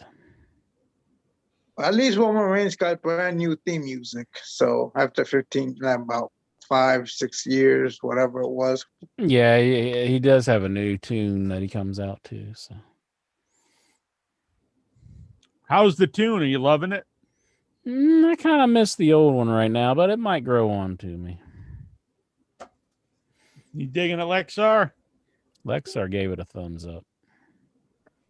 When you talk about growing on you, though, I have to admit, I was a huge fan of Rusev. I didn't understand how they were using him when he first went to AEW. The last month or so, the gimmick started to grow on me, and I was a fan last week when he just beat up Kip Sabian, and then he's like, "I accept your apology." Or whatever. I accept your apology, and he's like, "Good talk." Yeah, this character's growing on me. I like it. He's like this demented, very dangerous guy, but he's at the same time very like. What did Kip do to make him upset, though? I forget what Kip did. I think it may be because they lost that match. Maybe I don't know. Okay. Huh. But it's starting to grow on me. I like it. Most Kind of a definitely. slow build into him being this, Psychopath. Yeah. Yeah. I'm enjoying it. So I'm curious to see where it goes. But yeah. And as John Brown brings up, Yuji Nagata is going to be facing Moxley. And I have nothing against this match, but when you announce, Yuji Nagata's coming in, you can't just be like, Yuji Nagata, and everybody's like, they start throwing babies in there. Explain who he is to the crowd. I know him. I was around in the 90s when he was in WCW. I know he's a big star in Japan. I didn't follow it, but not everyone does. I'm sure a lot of people never even heard of the guy. Can't you show a video package? I thought his name was Eugene. Oh, my God. You don't remember that? Eugene, the retarded guy, the mentally handicapped guy? No, I thought his name was Eugene Nagata. I was like, that's a weird name for a Japanese man, but it's Yuji. Okay. Yuji Nagata. Yeah. But come on, I love AEW, but you can't. They just always assume everyone knows every person ever in wrestling. And they never explain to you when these people come in. Just give me a little video package. Mm-hmm. It helps hype up these things, hype up this match. Otherwise, like, oh man, this old Japanese guy's coming in. Okay, cool, I guess. Maybe they can bring Jeff Farmer back and make him intimidate Sting again. There you go. Yeah, that'd be good. It's Sting! Sting. I need to get a snow machine down here and have it snow every time we talk about Sting. Mm-hmm. I guess I could do it digitally. Yeah, you probably could put up like a blue screen or something, or green screen. Yeah, Blue screen. but yeah, I'm living Little long screen time blue. ago. It needed the money. Get it? No. I want to hear a revamped version of A Man Called Sting, and he could come out with that. The man called Sting. A man called Sting. He does this. He does that. He's as big as a bull and he's quick as a cat. He's not like anybody else. I forget the words, but there's a video of me singing the whole song. Yeah. But Intra hates my music. So Intra hates music. He hates musical genius. So I don't want to, I don't hate your music. I just I don't like that you're stealing like popular tunes and saying that they're yours now. I didn't create The Man Called Sting. I've never claimed I wrote the song. But you've done this to other songs. I mean, A Man Called Sting, I've put over as possibly the greatest song ever written. Mm-hmm. Be a man, Jackie. Exactly. Don't be scared. You're running from Incher is what I heard. Good. Yeah, I definitely gotta say that one was definitely the best one I watched out of those three so far. So I was very impressed with Savage's A&E. Yeah, I like the documentary. I thought Yeah. Oh, and by the way, we've not seen in 25 years. So finally, Vince speaks to him about him. That's what I was really happy to see. Vince has never done a thing on his past documentaries WWE released with his DVDs since they came out. So I'm really happy for that. What did he talk about like whenever he left or whatever? Or? Well, he brought up his character and everything. The only time I can remember he put up anything with him was when they did the Confidential on Liz's death. That's the only time, but he never showed on his documentaries they made for him. So I was very, and besides, this one was actually, I think, was the packed one with a lot of legends that came on talking about his past. When you saw Gorgeous George even on there, that's the shocking news. I didn't expect that. Never before told story with the relationship he gave just like to Liz by locking her house. Yeah, he said he was recording her in her house. So yeah. I don't know if I believe that one though. But. You ever set up hidden cameras in anybody's house, Songman? That would have been for me now. I can see Lexar doing Steven has different rules in Canada, though. Probably that's how they do it in there. Yeah, it's totally legal in Canada. I actually visited one of those stores, that sells like, the the little cameras you can stick in your like boom box or a television set, like. Was this a store or was this like a guy down in some alley? It's called the Spy Shop. And it wasn't around for very long, but I actually went in there and took a look. And yeah, they basically just sell your basic cameras and microphones. And so who are you wanting to spy on, Steven? I often thought, but yeah, exactly. What would I do with something like that? Where would who are you wanting to spy on? You can tell us. Yeah. We're all friends here. Vic's not going to tell nobody. Would you have kept an eye on your wife when you were away?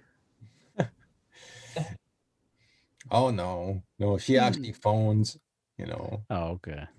Maybe just keep an eye on the rats in case it comes for your cat. Man, the rats are coming for Steven's cat. Man, I didn't know Steven's really over at the Headyverse. He's got his own rats. Jeez. Apparently, they want his cat. Flexar, if you could put a spy cam in anyone's room, who would it be? My ex-girlfriend's room. Really? He's going to complete Macho Man route. What would you want to know? I don't know. What her body looks like now. Although one of my friends got me her Instagram page and I looked over it and I see like she got way fat now. But anyway, I would like to know what else. What's her name? We'll look her up. So the whole Headyverse will know. I forgot. No, you didn't. You didn't forget your ex-girlfriend's name. You're lying, Lexar. I know her I know my ex-girlfriend's name. I just don't remember her Instagram. Like, yeah, we can find it. Tell him right now. I'm not gonna tell you. Tell him. Maybe if I ever get a Facebook page, I'll Be a message team you her player. name. But anyway, I will like put a camera in her room, in her bedroom, and see what she likes. You know, I can see her dress up and, you know, get naked, put on lingerie, put my back. Would you sit back and start rubbing yourself, or what would you be doing? Well, maybe so. But if she gets hey, what else would you do? I mean, I don't know. But if she gets another guy in there, maybe so. But if she gets another guy in there and like has sex with them, I just get like real complete rage and just throw everything. Man, so you want her to stay celibate? Exactly. You want her to like walk in her room and be like, "Oh, I wish I hadn't ever left Lexar. Oh my goodness, my heart is broken without Lexar." Mm-hmm. What if you saw in a room and she has like posters of you all over the walls? Then I know she'll miss me. Man, you ever just try just like to call her or something? Well, just like Inter said, oh, I wish I was with Lexar again. That's what you're hoping to see. You want to turn on your camera. You want to see her crying about you, saying like, "Where's Lexar? If only Lexar was with me." Well, she only had herself to blame because she left me first. I'm loyal. I will never leave a person. This is the kind of stuff you can see if you're on my Instagram. Oh, yeah. Pretty hot. But man, you should really check out my OnlyFans. Only his fans are on there. Mm-hmm. And I'm waiting for a good tech genius that will like know how to hack in OnlyFans account without using any credit card You don't want whatsoever. to pay money.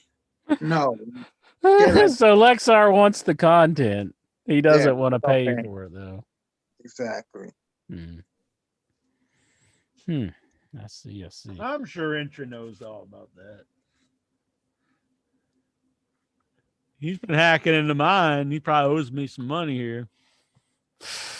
Honestly, with all the stuff you don't tell us about, would you really think I hacked into your account? You'd be like, knowing all your dirty little secrets. I'm the most honest man in podcasting, so there's nothing about me you don't know already. You lied earlier on the show about that Michael Hayes stuff. You're totally lying about that. Totally true. It's all the truth. Lexar, you know it was true, don't you? Boom. I was going to help you, but now I'm not going to. So just keep agreeing. Okay, maybe. Sort of. I'm just kidding. Vic Giovanni is here, Incher. Vic, how's it going, buddy?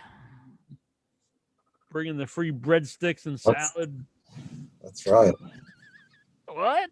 Really? Why's he bringing free breadsticks and salad? I mean, that's fine if he wants to, but I just associate him with the Olive Garden. It's okay. I've been associated with worse things than that. So Olive Garden's fine. Have you ever had the desire to work at the Olive Garden? You know, I've been noticing there's a big story here. I don't care if people might not care, but people care. There's been bars and restaurants on the Cape that have been going around to other restaurants and been slipping them business. So they go to the restaurant, you get some food, And if they like the waitress, they slip the waitress a business card, trying to get them to leave their establishment and go to their place, and not only offer more money, but also offer them $250 signing bonuses. Yeah, it happened to my friend who owns my favorite local restaurant. And then he was talking about on his Facebook page, and then I saw it on the news. It's happening all across the Cape. Yeah, I've heard about it. Stuff like that happen. Which I guess it's illegal, but I don't know if someone's gonna help. What's illegal? It helps if they're gonna get a better job. It's not like they're making a fortune being a server. They can get a better job. Why not? Why would it be illegal though? I wonder. I don't know. I guess it's like some kind of contract tampering, but I don't think you're really under a contract if you're a server. Yeah, you can quit whenever you want. Yeah. So I don't know. To me, it's just like make sure you treat your employees well, and they'll probably stay with you. Exactly. But it was weird. And then I saw it today actually at they weren't, as far as I know, going around to other coffee shops, but Dunkin' Donuts had a big sign, $100 bonus if you sign up to work for Dunkin' Donuts. $100 bonus, signing bonus. Extra butter. Apparently, no one wants to. No one's working here. It's at at the service industries. Anyway, anybody lives on the Cape, need a job. It's a good time to do it. All right, Stevie. I mean, Victor. Anyone ever call you Victor? Oh yeah, I answer to anything. Well, Vic, you want my Raw report? Been waiting all week for it. I honestly heard that at least the last hour wasn't that bad this week. Actually, to be totally honest. Well, okay, let's get through the crap first then. Did you know, guys? Jack, I know you don't watch it, so he should be. So yeah, Lexar's getting pissed. So they fire Chelsea Green. Who? They fire Mickie James. Mm-hmm. But guess who they rehire? Guess who this week they put back on TV? Oh, Guess who? Lord. Evolution. Eva Marie. Yeah. Enter. He's getting out the lotion. He's back and enjoy myself some Eva Marie matches. What? No. My biggest question to all you guys, is the WWE women's locker room going to be in quarantine? Because is this after 5 years going to be the end of the women's division? Now back to the Diva era because she's returning. Because I don't think one person's going to ruin like the whole company or nothing. Unless they make her champ. That would go a long way toward doing it. So to be honest, I cannot stand Eva Marie even during the Total Divas when she was on Total Divas. So I always liked her dad. I thought her dad was kind of funny to watch because he was just strange. But it's been a while since I've seen it. So, there's been a lot of turmoil though in the backstage with the Divas recently. A lot of them are really upset about how the company's being run. Like based on some of the interviews I heard from like Mickie James and Chelsea Green. Then the Charlotte stuff about her boyfriend or whatever, her husband. Are they married? I think they're married now. I don't think they're married. No. No, not yet. Andrade. He's been doing some interviews talking about like everybody being upset that Charlotte gets all the titles and everything. So speaking of, that was another. Let's transition to that. So did she win a title? No, but she's in another title match.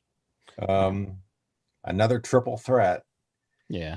This was weird because so you have basically heel Rhea, the champion, and heel Charlotte cutting promos on each other Well, I think Asuka just was standing in the ring dancing. Or she was just in the ring. But like, again, all I think about is what's her name? Deville, Sonya Deville. That this is just like, eventually I see Sonya Deville replacing Scrap Iron, Adam Pearce, as the general manager, commissioner, authority I figure. hope not. I don't know. I'm not a big fan of Sonya Deville. I've never have been very big on Sonya Deville. I like her. But I like Scrap Iron, even though I haven't really seen any of the thing he's done, but Yeah. I've always liked him. Well, I kind of feel like Rhea's character going the same route as Sid Vicious. If you remember, like a week after week, he was like a face and a heel, and that's kind of like ever since WrestleMania and in before. And that's what Rhea's character has been going. Like we talked about last week, she joined Nia, Shayna out of nowhere, but then this was weird too. That's what I'm not understanding with her character now. So I really don't want to see this end with Charlotte being champion again. I think Rhea should retain. Actually, Charlotte shouldn't even be in the match, quite frankly. That's just, but especially since she's pregnant. Apparently, she's not pregnant. WWE says she. I heard she's pregnant with Job's broken leg.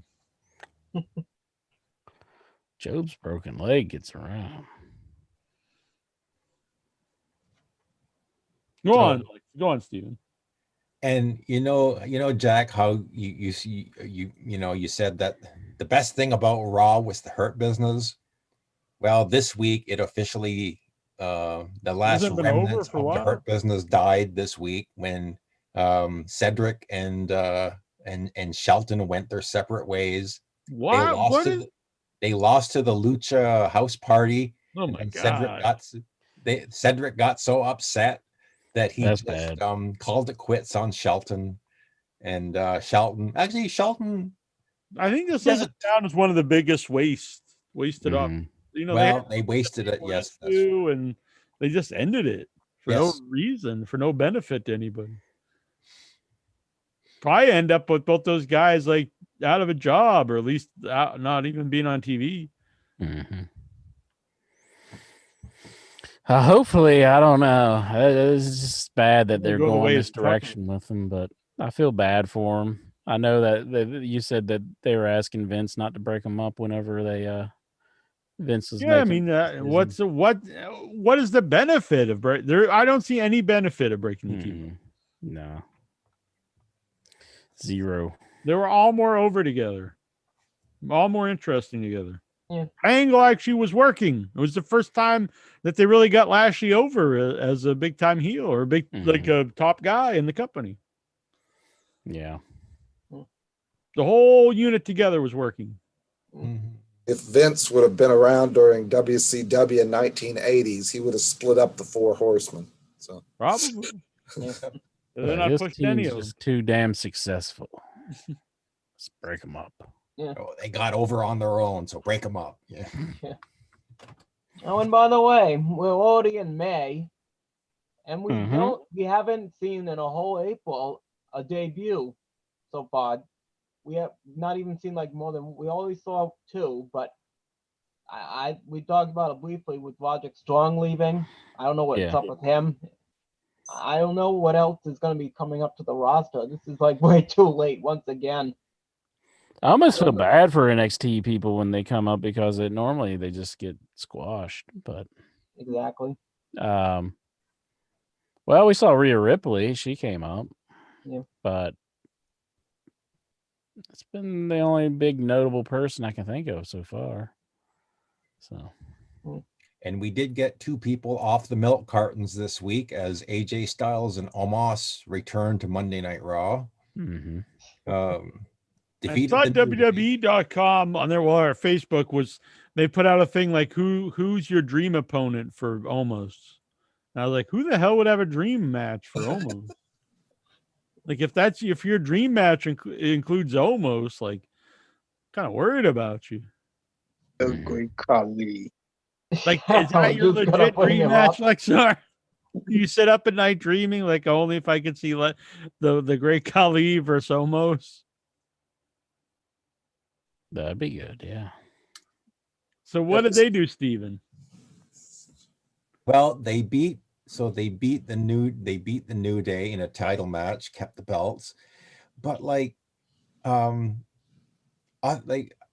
was trying to make this point on, I think it was on Facebook, that even though you have all these other, I think it was Twitter, have all these other tag teams, they're like manufactured tag teams, like Riddle and Orton, for example, a manufactured tag team. Yeah, you have the Viking Raiders, you have a manufactured tag team of Elias and Jackson Riker. And as far as contenders for Omos and AJ, I would not be surprised if the next ones are the Lucha House Party. It's like, the ship has sailed. If there ever was a time you could really do anything, these guys are just jobbers for. It'd be like trying to give like a big push to the Conquistadors. Well, I mean, like, it should be the Viking Raiders, but I have a sneaky feeling that you're going to see AJ and Omos taking on the Lucha House Party.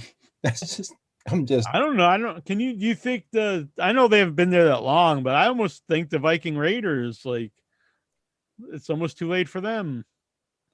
I kind of think they've just kind of like, does anyone really care about them anymore? Does anybody care about tag team wrestling in exactly?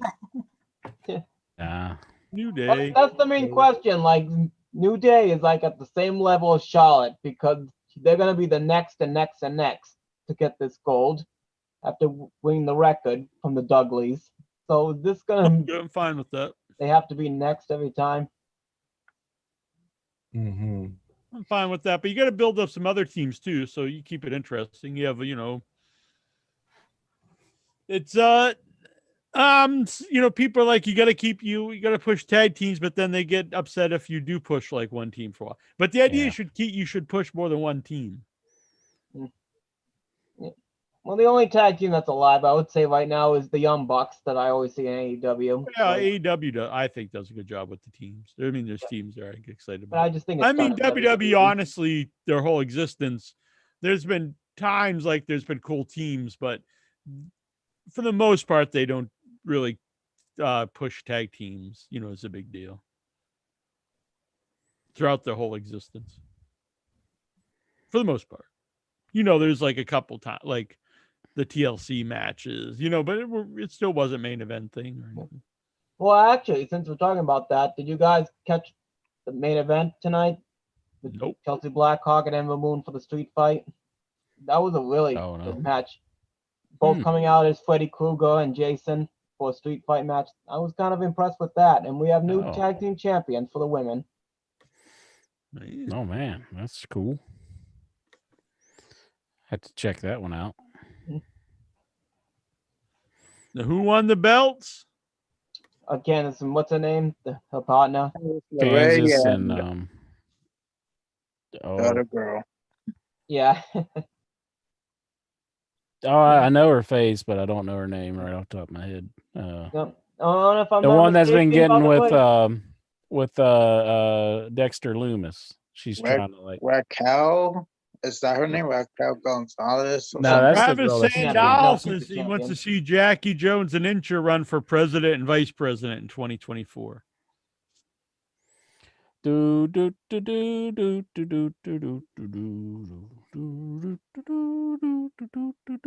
Jack, we trust. What about an Incher we trust? No, he's right there next to me. No, you're the vice president. I'm the president. Well, don't be silly. I've got Gizmo. Don't be talking about your wiener.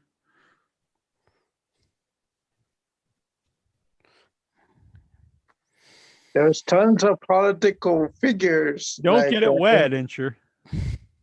There's tons of political figures that's in trouble because of sexual assault and all that stuff in the workplace. Oh my goodness. Mm-hmm. So you can't be a politician then, like, sir. or maybe he can be. Is the moral? City here. politicians have like cameras in their ex-girlfriend's house, and they're watching them. I wonder if This Macho is- was watching Liz. Like maybe he had like a camera feed in her house already, and he was just sitting back and watching what she was doing. He's like, This isn't my advice for people out there. Anytime a politician or like a religious figure, and I'm not saying all politicians are religious figures. I'm saying if there's a politician or religious figure that is like super like against something, like just to like this nth degree, like, man, this is kind of weird, or so against like this, they're always into that in real life, always. So if there's someone out there like, oh, totally like way above like anyone with sense would think, like against gay, not just gay marriage, but gay anything, gay rights and stuff, to like a weird degree, like why is this guy obsessed with this? They're secretly gay. It's just the way it is. Or if they're really against like want to make all kinds of sex laws and stuff, they're some kind of pervert. It's always the way it happens. That's my advice. It's not really advice, it's just something to look for. Honest observation. Yes. Because I think the majority of people, liberal, conservative, they're actually more alike than most people think, and they really don't really care so much one way or the other. But if someone's like really hyper into this stuff, there's something going on there. All right. I'm going to go get a drink because I'm thirsty.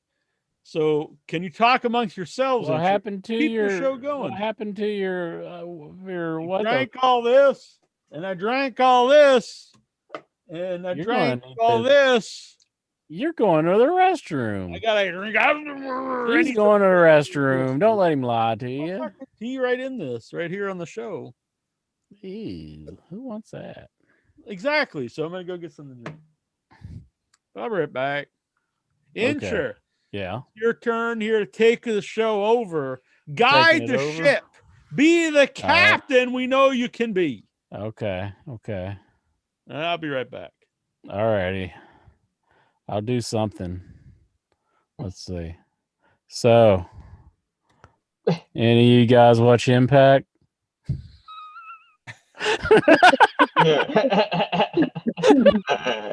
Everybody goes no. Well, I know Jack just left, but Mm-hmm. so this week, guys, like they had what's that the Saudi guy Mansoor, yeah. Mansoor, I guess. How do you pronounce his name? I don't know. So he That's close enough. debuts against Sheamus, and I don't know, whenever Sheamus beats somebody up, I'm really liking it.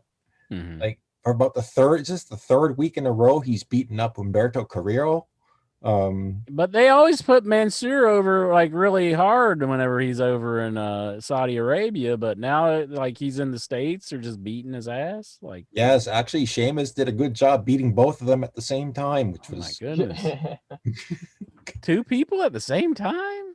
well. You see, Humberto interfered in the match, causing a disqualification, and then Sheamus. You thought Humberto was going to get the upper hand on him, but then Sheamus I think he brogue kicked him and brogue kicked Mansoor and just left both of them laying. Oh my. Yeah. Just how it should have been. I don't expect either one of those guys to. Could you imagine if they did that in Saudi Arabia though? It's like he just brogue kicks the Mansoor, and they're just like, "Whoa, wait a minute." So I read last week, or is it a couple of weeks ago? So are they going back to Saudi Arabia in November? I don't know. Are they? That'd be crazy if they did. I mean, well, I guess they could. Maybe that wasn't confirmed. Maybe that was just somebody's speculation. But maybe they'll have the second greatest Royal Rumble of all time. Who knows? Yeah. Let's actually the big update, by the way. We've seen it couple of times this week with they could put like a slippy slide for Titus O'Neil so he could just come out and just slide all the way down to the ring. That would be funny. Have a whole water slide for him. A slip and slide. Yeah, slip and slide. With a big pull at the end. I remember those commercials. Like, it's like you can put a slip aside in the backyard and just like, like The worst thing was the grass. Like you'd get all kinds of grass all over you on the slip and slide, though. That was bad. So you'd have to make sure not to go off the end of the slip and slide. Too bad I didn't own one of those. I would like to have one of those, but I didn't have a backyard. You don't have a backyard? No. So I live in an apartment building.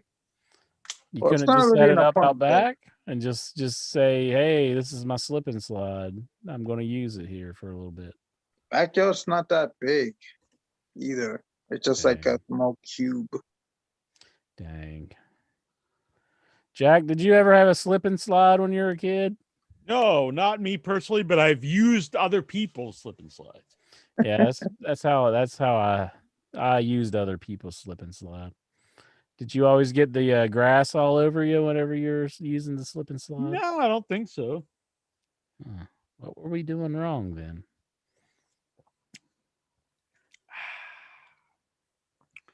This is sparkling water with a twist of blueberry and elderflower. Elderflower. Gave his life for your drink. When I saw that one on the shelf, I was like, man, interesting. I love that elderflower. Elderflower. It's probably a wise flower. Slide on top of dirt is what Jonathan Jackson said. It'd be a mudslide then, though, wouldn't it? It's true. Mudslide. All right. So did I miss any good stuff, or you guys just talked about slip? Well, I asked them if they watched Impact, and everybody said no. I can't believe this. Jack, your second favorite wrestler, second only to Johnny Swinger. Johnny Swinger was on Raw last night as Angel Garza defeated Drew Gulak. Trevor Gulak? Yeah. He's eating a clementine on the show right now.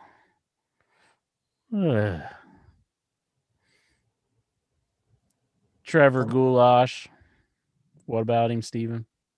Well, yeah, again, another guy off the milk cartons, because I really haven't seen much of him for months, actually. Maybe in a backstage segment for about 2 seconds, but other than that. But I guess Angel Garza is another guy who's, I guess, maybe we're going to see more of him now. I saw an Angel Garza figure today because my brother was like, who the hell is that? He's like, is that Andrade? I was like, no, it's Angel Garza. He just didn't know what the hell's going on. Which I was surprised they made an Angel Garza action figure. Mm-hmm. He's out there. Did he have like a rose with him? I don't think so. Like, did he have the breakaway pants? I knew the name, but I could barely picture him in my mind who he was. And there's a picture. I was just looking. There's a picture on that, and they had Facebook. Monster trucks. They had WWE monster truck figures. Like a Becky Lynch monster truck figure. Well, not a figure, just like a. She used to have a monster truck when she was coming to the ring or something. Like when on the first COVID shows, like she'd come out in a monster truck, and I'm like, they had Braun Strowman, and they had the girl with the purple hair, Sasha Banks. Which I thought, like, what a weird like monster truck, Sasha Banks.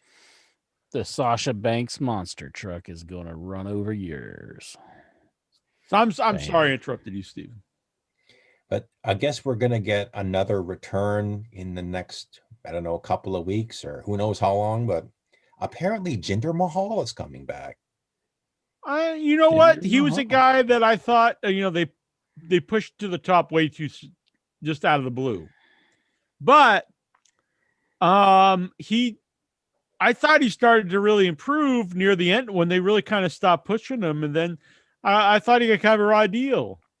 Like, I thought he started to get pretty good. Like, character-wise, he's not a great wrestler or something, but he's an interesting character. He's starting to get over and stuff, and then they just totally stopped pushing him. So, I'm not against him coming back.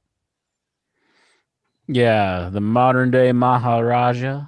I'm all for him coming back. Yeah, give him a monster truck. He was kind of my guilty pleasure for a while. Yeah. I'd like to see him on a monster truck. I would rather see him on an elephant. Prince Jinder Mahal Ali. There you go. Mm-hmm. Man, I always tried to get Intro to ride my elephant, and he'd be like, "That's not a trunk." It wasn't. It wasn't a Like, trunk. that's too big, he said. I recall the story differently. Kiss drank a lot of elderflowers while making the elder, is what Galgo13 says in the chat room. I'm not sure You what think that that's means. where they came up with the song "Lick It Up"?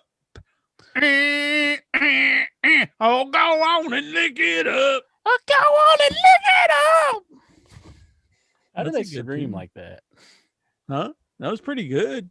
That's pretty good. Yeah. Go on and lick it up. That one wasn't as good. The Not as first time he good. did it was good though. Did Did you grab your balls when you were doing that? A little bit. Go on and lick it up. Man, you're getting the voice up there. See, your voice isn't Ow. ruined from bourbon. Ow. Holy shit. What the fuck? What? I asked for questions for us, and this is no joke. How many do you think there are? 2. 133. 133. It was 133 replies. I assume maybe I haven't read these, but I'm thinking someone probably started to reply to something else and got into a big argument. There can't be 130. No way. All right, let's see. Nah, I don't think there's that many. Here we go. It says 133 replies. Holy shit. Man, Lexar's going to be up all night. No, I won't. Yes, I'm on Said Lexar's going to be up all night. No, I won't. I'd listen to him, Lexar. Give him Uh-uh. the right answer. That could not kill any of his Headyverse pals. That's what No. you I think. was going to tape you to the chair. Please. You're gonna strap me in and like, Exactly. Cut off your Abdullah. eyelids. yeah, I'll be like Abdullah the Butcher. You are kind of the I could see you as being the Abdul the Butcher of the Headyverse. Lexar Yeah, the good. Butcher. Yeah, dude. Yeah, dude. Like, put on some more weight though. Yeah, we'll get to work. Yeah. No, I don't do that, Lexar. I don't gain like 400 pounds. Laquan Vanderpool Higgins. Should Samoa Joe bring back the face penis tattoo? Best thing ever. Maybe that would be a good gimmick for like Steven.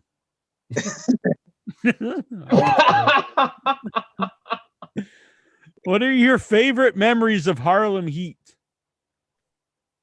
I like Harlem Heat. He was a good team. Yeah. Mm-hmm. What would go on, sir? They were first named as Kane and Cole, not Booker T and Stevie Ray, but Kane and Cole. They were Ebony and Ivory.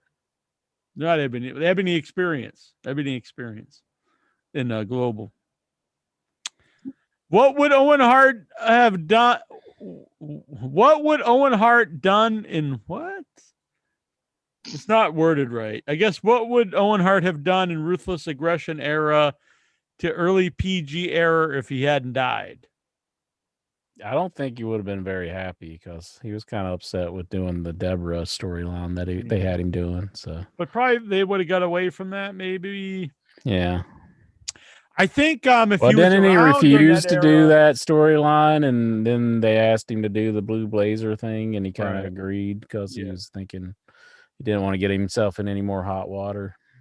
If he would have been around the last 5 years, I think he would have really excelled because his size wouldn't have been an issue, and he could have worked with some great in-ring wrestlers.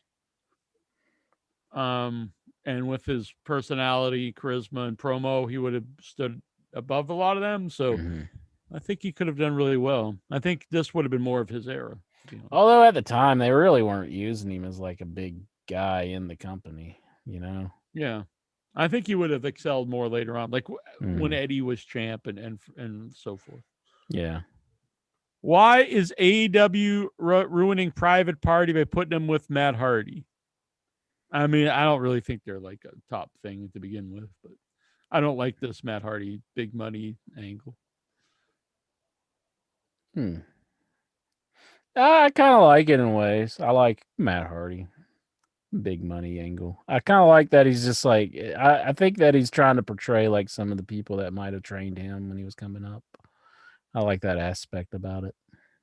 Jason Neds, I don't think Sting is helping Darby Allin. I don't agree with that. I think that's actually helped him a lot, actually, as his prestige in the company. They could do more with it, but I think the pairing works. Yeah. Dobbs, I love yo titties because they prove I can focus on two things at once. And I also think I could legit beat up Lexar. That's what he added. He's calling you out, Lexar. Do you think you could take Dobbs? Actually, if I had like a weapon just like you, Jack, and could select, then I'll defeat him. I met Dobbs. I met him in England. He's an English fellow. So then that means he can't come and beat me up because of the COVID restrictions. There So you go. I win. Boom. Lexar won automatically by default. If you were allowed one legal kill without any repercussions, who would you kill? Dobbs. Man,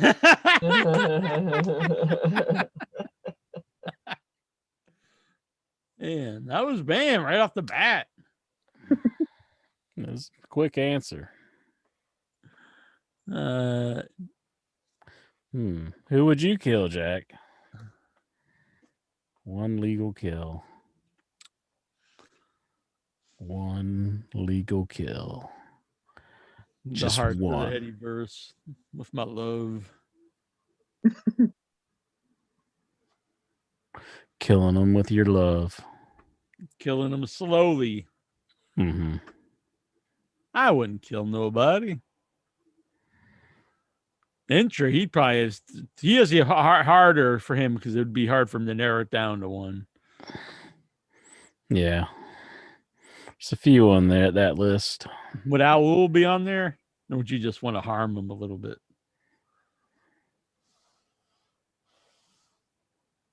I don't know. Can't answer that. Dobbs, Dean Maya. Jericho's promo last week was amazing. The best promo this year so far. I can't wait for Blood and Guts. Yeah, I'm looking forward to it too. Yeah.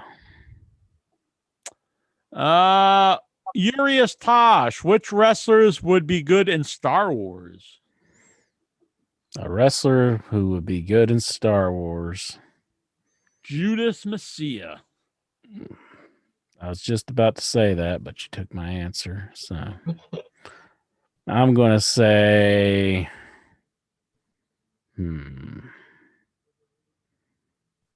maybe Bruiser Brody is like one of Jabba the Hutt's henchmen or something. See that? Yeah. I mean, Jericho is a bounty hunter. Mordecai. There you go. That's a good one. That fits. Mordecai, yeah. Doc Nixon. Will you guys do celebrity boxing? Would we do celebrity boxing? Sure. What's it pay? $5.85. Oh my goodness. I can't. Around. That's a good payoff. Hey, I think Sasha Banks would be good for Star Wars. Really? Yeah. I actually do think she's good in it. Yeah. Would you box me in, sure? Sure. You'd probably pay to do that. What's your price? $5,000. $5,000. Nikhil Callihan. Nikhil Callihan.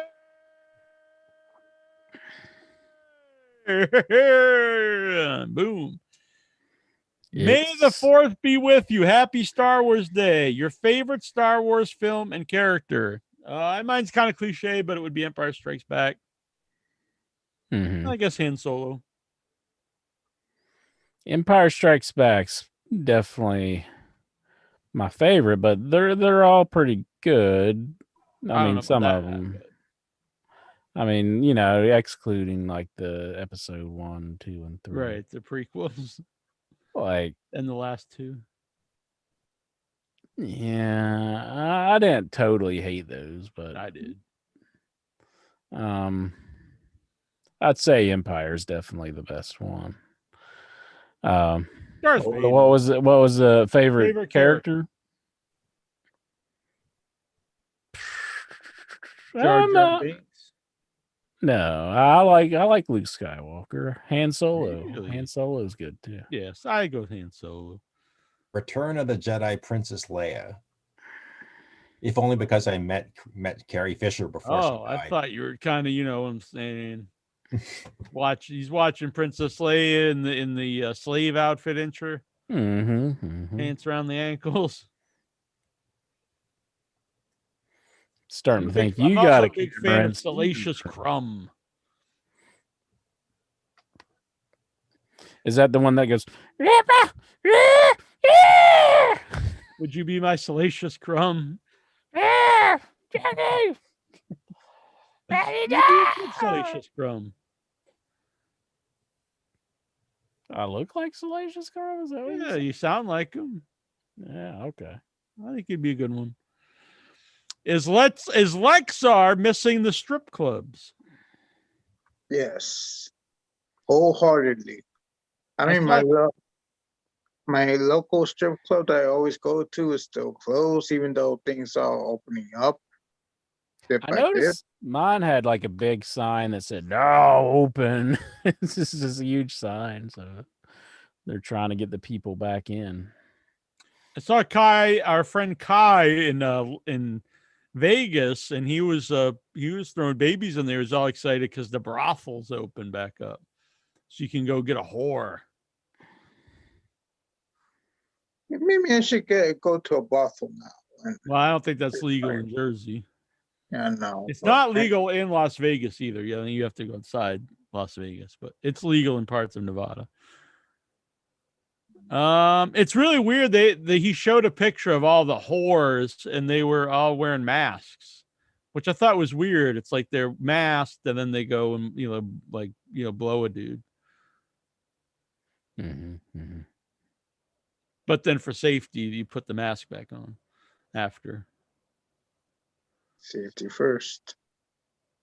So what you're saying is they can keep the mask off as long as their mouth is full. Is what exactly. As long as they're eating.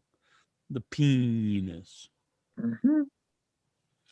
Thoughts on Jinder Mahal returning, which we mentioned. Oh, that was on Main Event with Indu Sher was by his side. Indu Sher. Who's Indu Sher? Was he one of the guys in the cantina? Star Wars? Not that I know of. Thoughts on Mansoor undefeated 49 winning streak ending on Raw this past Wednesday. You know the Rancor trainer when he starts crying. What kind of relationship could those guys be having? You know, like if your pet died, you'd cry. What are you, a heartless bastard? But it's like the Rancor was like this bloodthirsty thing that was trying to kill Luke Skywalker. I mean, but it's their pet. What type of endearment was that for him? I mean, yeah, but we didn't see their bonding, outside of that. How would they bond though? Like, what would the Rancor and this guy it's like do? you would with your dog? Don't you and your cats? Do people tell you why you love that cat? It's just a beast. But the cat's a lot more cuter than the Rancor. And beauty's in the eye of the beholder. No, I'm not buying it, Jack. I am not buying it. I am. Did you think, Mark? What? Steven, could you love a Rancor? You look at it as the outer beauty, not what's inside. But he was trying to eat a man alive. Not him, though. He ate one of those little. That's what he's pygmy trained to guys. do. That's what he's trained to do. He ate it alive. Yeah, but your cats are eating mice alive. Birds. Birds, squirrels. Any other chipmunks. little crawling thing around your house. Well, life feeds on life, but I mean, come on now. That pygmy guy could have had a family, you know. So couldn't those birds. He ate him alive. Now those birds ain't got no mama because your cat ate it. But you don't think of that. You think, here's my cat. They think, but they were doing for entertainment purposes. And just... That's more of an indictment on Jabba the Hutt and his way of culture.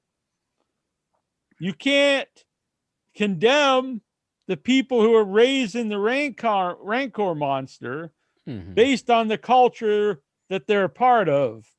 To them, that's normal. What if I bought you a gift, a Rancor monster for like...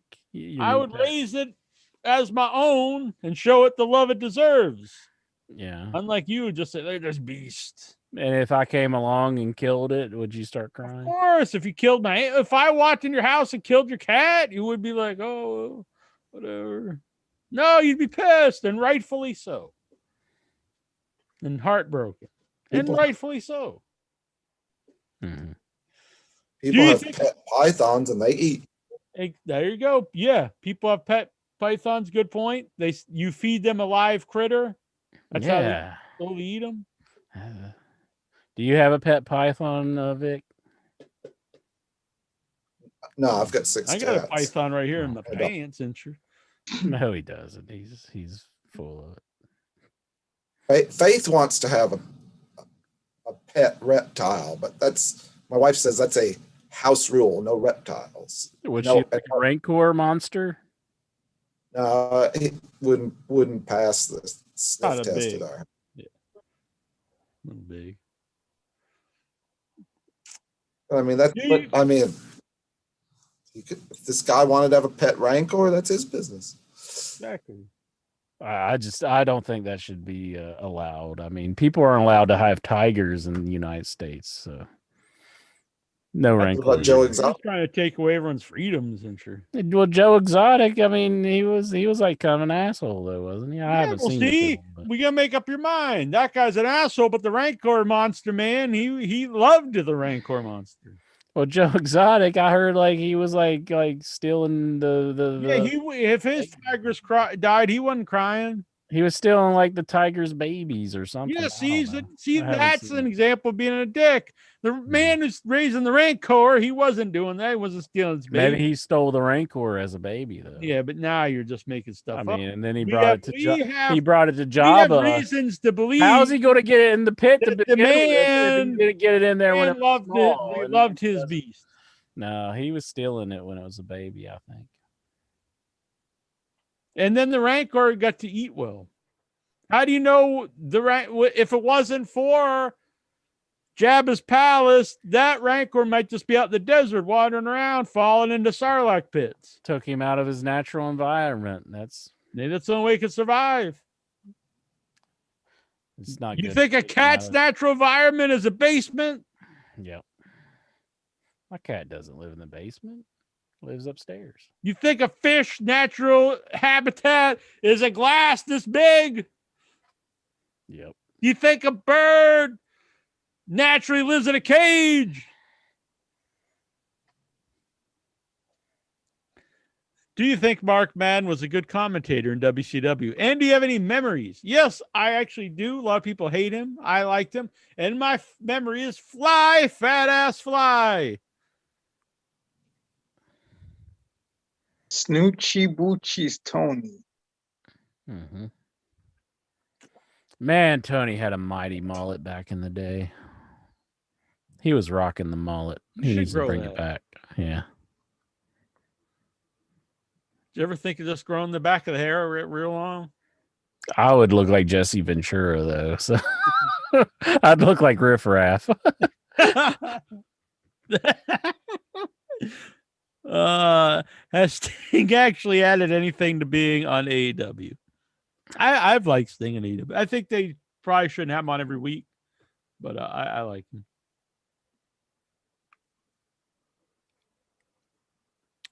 It's been 4 years since Adam Cole debuted on NXT. Wow, that's been a long time. Man. Surely he has aspirations to go to the main show. I don't know if you do or not. It's Adam Cole, baby. This also refers to Gargano, Balor. He's been on the main show. See, I don't think you could claim this because Balor's been on the main show, and I think he actually wanted to go back to NXT. I don't think you can really call it the main show anymore because NXT is on television. It's being televised. Yeah. Is it really a big deal that AEW do not promote Impact Wrestling stuff on their show? I think it is. I think they should promote it more. Yeah. Do them a solid. Even more of a solid than they're already getting. Well, plus, if you build it up, it means more that Kenny Omega has their title. Yeah, that's true. Thoughts on Andrade challenging Kenny Omega for the AAA championship? Yeah, he tweeted challenging Omega. Oh, that's cool. I just found out about it, but that sounds like it could be a great match. Andrade's a great wrestler, so I would definitely want to see it. I thought we would have got something like at least Rich Swann showing up on AEW or something from losing the title, but they did absolutely nothing with that. So. Do you believe the Elite have an ego issue and are booking the show around them? I think they're in a can't win thing here because they didn't book the show around themselves, and everyone's like they should book themselves better. Then they book themselves better. Then it's like, they got an ego. Yeah, I think it's damned if you do, damned if you don't. I think the show I think they do well. If there wasn't for their popularity. That's very true. I think they do well with how they handle themselves, and they have made people into bigger stars than what they were. If anything, I think they should have pushed themselves bigger to begin with. How pumped are you for Blood and Guts? We mentioned this a couple times. Yeah, I'm really looking forward to it. I'm looking forward to it. It'll be tomorrow night. Should be a good time. Maybe a Rancor monster will be in the Blood and Guts, and we'll get plenty of Blood and Guts. And it should be up there. Die, you big grizzly beast! Stop eating MJF. Did you get upset when the clone troopers turned on the Jedi after Order 66 was executed by Palpatine in Star Wars Episode 3? Yeah, that's kind of messed up. Yeah, I don't know what it means. I think I know what he means because they had the clone troopers being made, and then they turned on the Jedi, and then, but yeah, that's what he just asked, but I don't know. Sure, I guess. I think by that point I was just totally tuned out of these Star Wars movies. I was like, God, who cares? Al, what do you make of Eric Bischoff claiming that he fired Pillman because he wanted Pillman to sign with the WWE and become a star so Bischoff could sign him back to WCW for more money? I actually think you didn't watch the episode yet. I actually think this is true. I don't think it was so much that he wanted to sign for more money, but he wanted to bring him back as a big star. And then he was into this kind of weird stuff, trying to do stuff to work everybody. So I think that's the truth. I think Pillman played him like a fiddle. Yeah, but I still think in Bischoff's mind, that's what he was doing, though. Because why else would he have fired him? Yeah. Everyone fresh my memory. Whether if not Bischoff knew, he was never going to come back or wanted to come back, they were in on letting him go, so it could make it look like he really was gone from the company. Everyone has said that that's part of it. Now they might have been working him so he could get a, eventually actually go to the WWE and stay there is one thing, but in Bischoff's mind, he thought he's coming back. Budzinski, where is your favorite place to poop? In the toilet. Preferably. Yeah. That was an easy question. Lexar, do you have a favorite place to poop? Same with the toilet. Man, you guys are boring. I got a question of my own. All right. Okay, so which one of these individuals will be in the WWE Hall of Fame first? Dave Meltzer or Bill Apter? I would say probably neither one. Well, but if I would pick, I would say Bill Apter. Bill Apter, because he did give him the Andy Kaufman neck brace. Yeah, and I think he probably lets him use pictures from the old PW Insider. Yeah. And he's kind of like kind of a hokey dude. I think they would put him in before Meltzer. Meltzer did have like a little bit of a working relationship with Vince McMahon for a while, but that was like maybe 90, 93 or 94 or something. So long time ago. So. Gogo mentions, would you have killed that guy that sat next to you at WrestleMania, Lexar? Going back to a previous question. I would. Or sodomize his head, or like chainsaw his head off. Chainsaw his ugly ass woman too.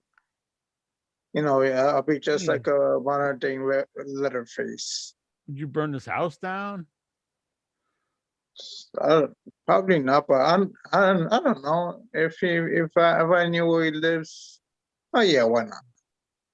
I'm scared of Lexar, I think. Man, we got to keep on your good side. Yeah. Yeah. We never do anything to piss you off, do we? Especially, I know I don't, but I'm talking about Incher. Like, he never pisses you off too bad. Incher's a good man. He never pisses me off. Yeah. Thank you, Lexar. And you're a good man as well.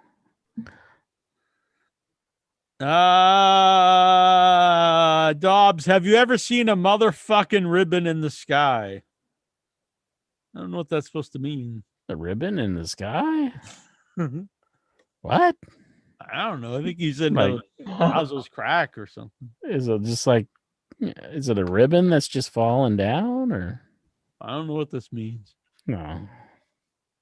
This is from Tyler Stevens. If Lexar owned a strip club, what 5 wrestlers would he hire to work the poles? Female? Anything you want. Bailey. Of course, yeah, Bailey #1. Maybe Kelly,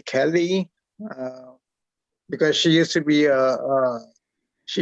one of those extreme expose girls at the beginning of ECW. Mm-hmm. So the WWE version. So Kelly, maybe Christy Hemme. Got a nice ass. She does. Let's see who else. I guess Tegan Knox is actually one. Vince Russo, he's the master of the pole matches. Yeah, but I want to like he could be like bro. I'm serious here, bro. And maybe Liv Morgan, because she used to be a Hooters girl. There you go. Man, maybe she could work the poles, even though she's a Hooters waitress. Yeah. Yeah. Gianna Winger actually is a pole one. She's in relationship with Chris Masters. And maybe Bianca Belair, because she always like taps her ass. That's right up in, Intra's got the jungle fever, so that works. John Barker, who do you 2 marks think you are? Fucking Jack, bitch. You're a fucking mark for a mark. So who the fuck are you, John Barker? Hit the bricks, buddy. He also wants to know, Intra, if you were about to have dinner and Jack and Al Ulb showed up as guests in your home, what would you do? I'd say, come on in, sit down, grab yourself a pork chop. Yeah. Mm-hmm. AJ Lee is 34 years old now. Is she an old maid? I'm sorry to interrupt you. No. What were you saying, Incher? I was just saying, I know the pork chop, it's not like the dog that you're used to, Owl, but you'll enjoy it. What? Owl, I would never visit West Virginia, he said. Because we don't serve dog here. Is it is it true that you sent Barbie the wrong trash bag? The wrong trash bag when we sent him to packing. Yeah, I don't know the story here. Did they send someone the wrong trash bag? I talked to Barb recently to inform him that I had a dream with him in it. Did you wake up with sticky sheets? No, it wasn't like that. This is the dream that I had with Barbie Richards in it. He came to the States to visit me, and he wanted some milk, some like 2% milk or something. So I went to the store to go find it, and I couldn't find it. Why I dreamed that, I have no clue. Man, you're looking for the white, milky substance out of the I knew I Barbie. shouldn't tell this when you're on. What? I'm just, I should have saved it for my own YouTube channel and then was shared this little trying nugget. to, and find the psychological, aspects here. No, you just want to be a nasty bastard, is what you want to What? I think it makes sense. be. You just want to be a nasty bastard, just Or maybe milk, your motherly love. You're looking at Barbie as like you're a mother figure. What? You want to suck from his teat? I don't know. I'm older than him. He's younger. Maybe you want Barbie to suck from. I don't know. I'm just trying to make sense of this.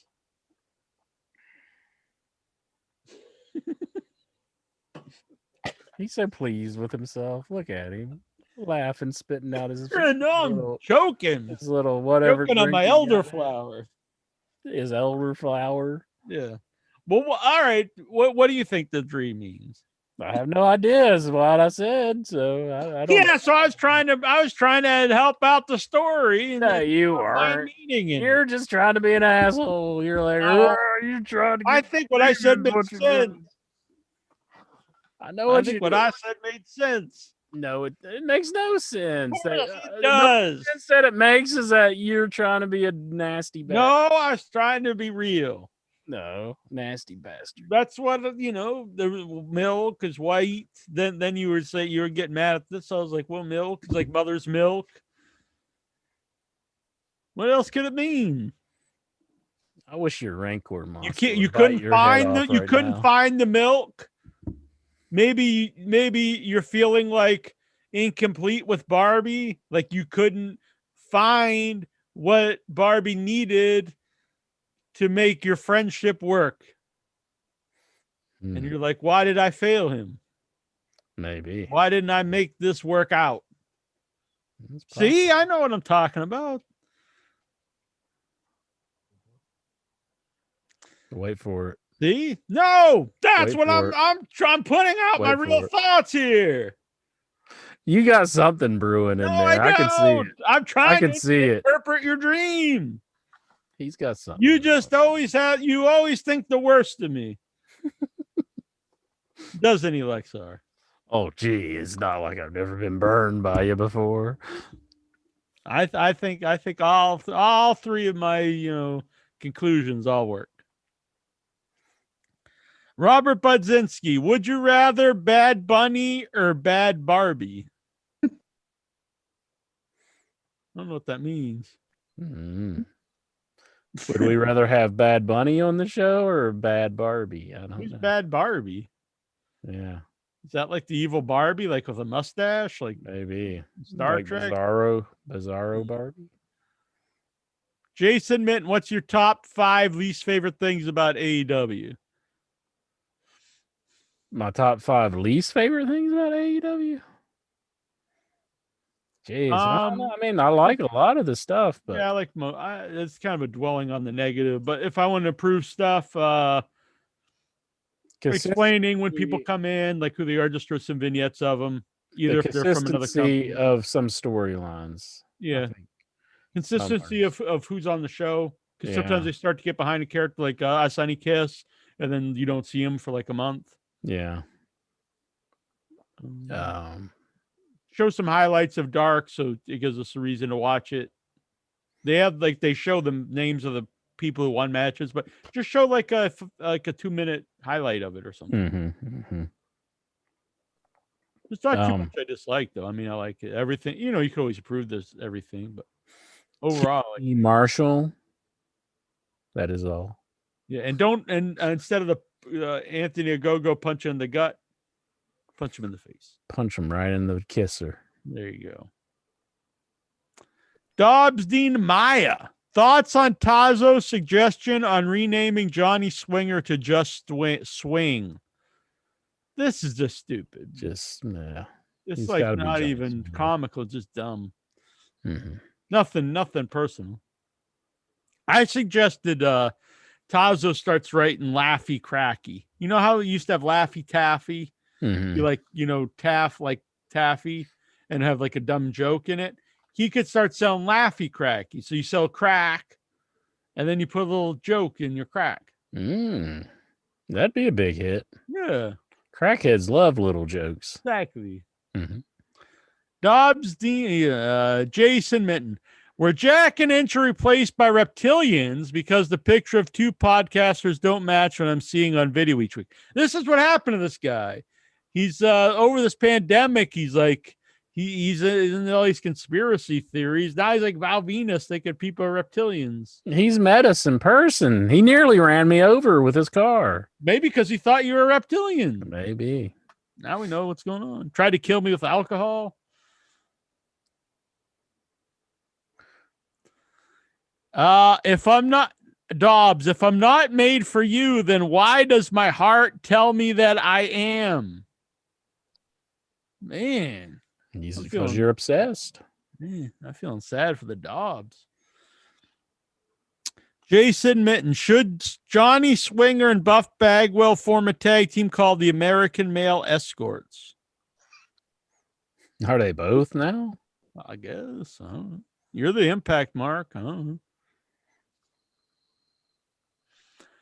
Dobbs, why does poop smell so foul? I've always wondered. Do we really have to answer that? Jason thinks it's so dumb people don't eat it. And then Dobbs says it's called how do you say it? Coprophagia? I don't know. My God, the quality of your young boys is just I don't know about these. abysmal. Then they go on for a while, like going back and forth. This is why there's 133 comments, because they're talking about eating shit. But Dobbs does suggest, Incher, that you bring back oven versus microwave with poop. So you like microwave some poop and put some poop in the oven and see which one tastes better. I think I'd do the world a solid and kill Dobbs just because, I mean, do we really need Dobbs this is a good stupidity, He's a good man. He just, I think he's going through some rough times. Rough times? He needs our love. Incher. You need to He find makes these dumb suggestions. That means he's going through Find him rough the times? milk, Incher. Find Dobbs the milk. Find him the milk. Jason Mitten, does Incher like country ham? Country ham. What does this mean? I don't even know what that is. I'm not sure what it is either. I mean, Why don't you get I it? guess. Cracker Barrel. Country ham. You get country ham at Cracker Barrel? Is it like fried? Is it fried ham? Is that what it is? It's salted. It's just like salted ham. I don't know. Is it like a tavern ham? Country ham. This looks like a ham to me. Is it just ham? Then yeah. I mean, I can't imagine hating it. I mean, country ham is a variety of heavily salted ham, preserved by curing and smoking, associated with the cuisine of the southern United States. Okay. Sounds good to me. Also, yeah, sounds good. Although ham has a lot of salt to begin with, doesn't need any more salt. Well, it preserves it. It's like cured ham. Jason Minton, am I still banned from sending Incher gifts? I think he wants to send you a country ham. He wants to send me a country ham. But what's going to be with the country ham? He's got like a big penis inside of it. He's trying to sneak one in. He's always trying to sneak in the penis. Tyler Stevens, can Mitten send Incher a cottage roll? A cottage roll? What the hell? What are these people talking about? What? A cottage roll? Al Wolf, after Jack beats up Incher, has he ever then embraced him, telling him that he forgives him and that he loves him, a la Miro and Kip? Yeah, I mean, I think that's how you keep people in line. Yeah, whatever. Like to see you try. Jason says he did that. He did me like that the first day we met. Then he made me wash his back. There's a video of it. That's true. Yeah, I didn't realize that was the first time I met Jason. Was the a video where he's washing my back? That may be why he's so infatuated with you. What? Well, I mean, he brought the maybe all his life he brought the sponge specifically to wash my back. Maybe all his life he has been waiting to wash another man's back, and you allowed him to do so. Not another man, Incher. This man. Well, he didn't know it until it actually happened. So, yeah. Would you wash my back, Lexar, when we meet? Yeah, but only if I wear a full hazmat suit and gloves. Oh my lord! Full hazmat suit. What the hell are you talking about? Is Steven asleep? I can't tell right now. He's off the camera. Oh, he's awake. No, I'm actually reading the questions. Oh. How far along are we, Steven? Do they get any better? Oh, there's a nice... Well, what is this? Don't tell us the questions in advance. Yeah. Oh, wait till you get it, though. I'll get to it. This one actually was a good match. If don't tell us don't spoil our own questions when we're reading them. Spoiler, Steven. No spoilers. It's Tyler Stevens. It's not Steven Tyler. And not Steven. What's his name? Steven Butler or something? Who's the bigger AEW mark wrestling journalist, Dave Meltzer or Jackie Jones? It's weird that wrestling fans get mad that when wrestling fans like wrestling. That's what I think. You know what? Honestly, isn't that strange that like wrestling fans are angry that other people get enjoyment out of something that they supposedly are fans of? It is weird. They really want everyone to just be very upset, bitter, angry, and hateful of the product that they supposedly enjoy. But most of them don't find any enjoyment in it. Get mad if you find enjoyment. Yeah, it's not even good enough that they personally don't like it. They want no one else to like it either. They want everyone to be miserable. They want, I mean, that's misery loves company. It's true. It's a saying because it's true. Tyler, what would Incher do if he won a full day date with Jeremy Borash? Me and Jeremy Borash? Yeah.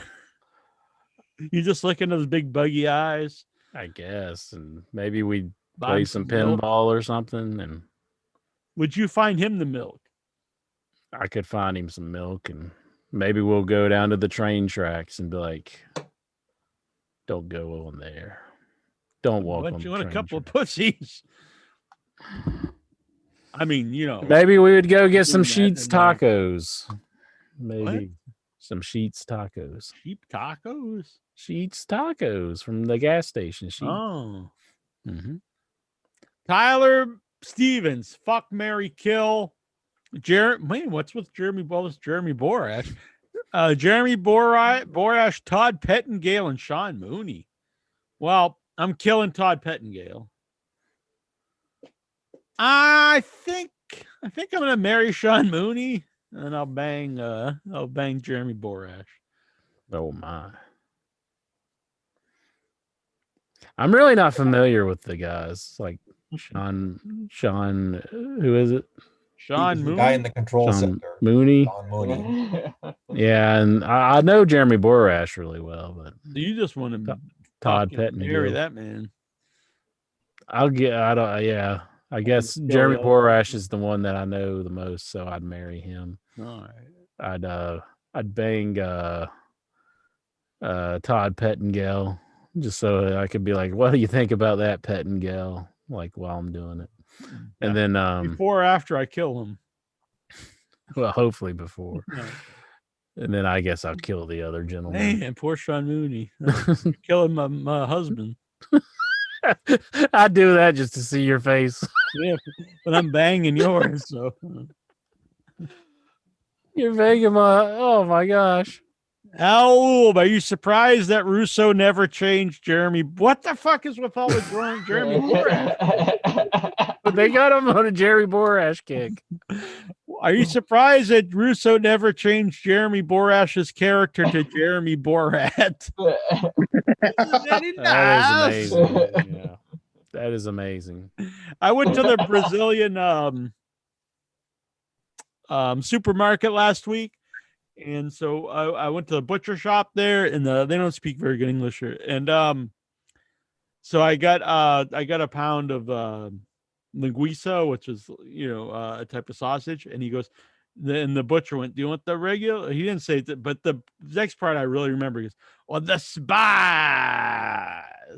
and it really made me think of Borat the way he said it. He's like, "Oh, the spice," and I was like, "I'll take the spice." Mhm. It was good too. It was a good spice. Tyler Stevens, what are the coolest wrestling matches in movies? Coolest wrestling matches in movies. So what do we got? Spider-Man, and then maybe Escape from New York. No Holds Barred. Rocky 3. I think Rocky 3 wins. Yeah. Would you? The Wrestler. The Wrestler, yeah. Tyler Stevens, would you rather take a stink face or a Bronco Buster from Ty Conte?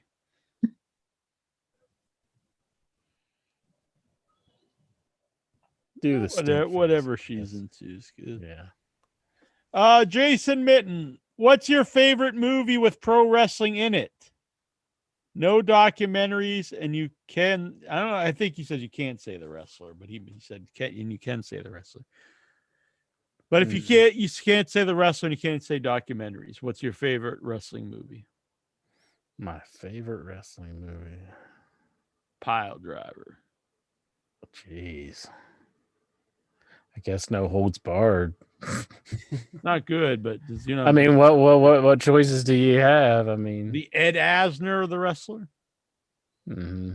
Did you guys ever see that movie called The One and Only with Henry Winkler? Yeah, I seen it on HBO once. I like that one. Yeah. None of them are particularly good, but I mean, like I always enjoy them just because I can't really say any of them are good movies, but they're fun. Tyler Stevens, when you get hyped, do you stay hyped? No, I normally come down eventually. I mean, I think you have to, or else you just die, right? I guess. Al Oob, how does Incher feel about Jack finding some silver coins valued in the thousands? You found silver coins valued in the thousands? 15 silver coins from 1889, I think it was. 1889. Okay. They're sealed up. What were they? Circulator or whatnot, but were they like the Walking Liberty or the? I forget the woman's name on them. Oh, the silver ones. Wait a minute. The Morgan. They're my grandmother's. It's not like I found them necessarily. I mean, they're my grandmother's, and I was cleaning out her old room. Was it the Morgan dollar? Anthony. Yeah. So depending, it says in average, but these are still sealed. They're in a package, but they're sealed in like a thing.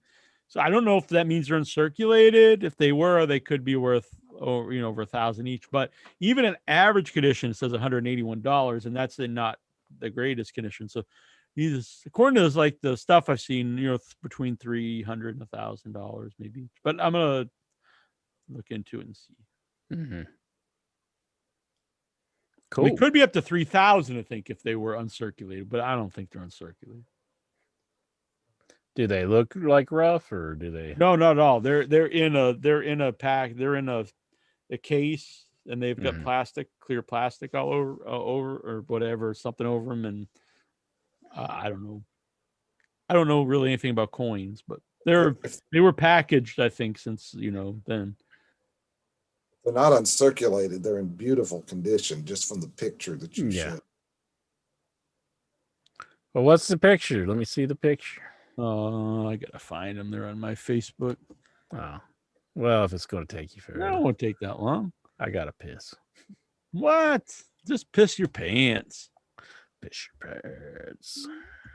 You're all going like Alan Hess on me here. Ooh. What's his name? David Hess? David Hess. Yeah, that's it. Actually, that's a guy I went to high school with, Alan Hess. Whoops. What was his name in the movie? Krug? Yeah, I tried to get him on Without Your Head back in the day when you were still on the show. Mm-hmm. And he was going to do it, but he would not talk about the movie. Last House on the Left. Yeah, we can only talk about his I'm not finding the picture here. Don't talk about the thing I'm most notable for.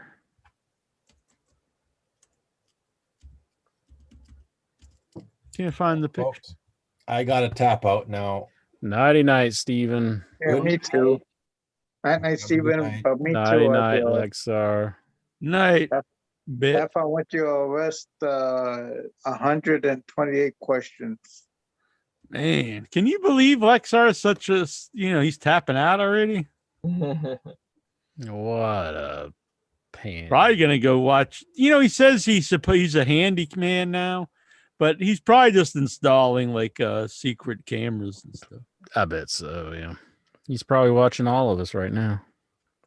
Songman, Vic Schiavone, Neil Jones. Watching us all.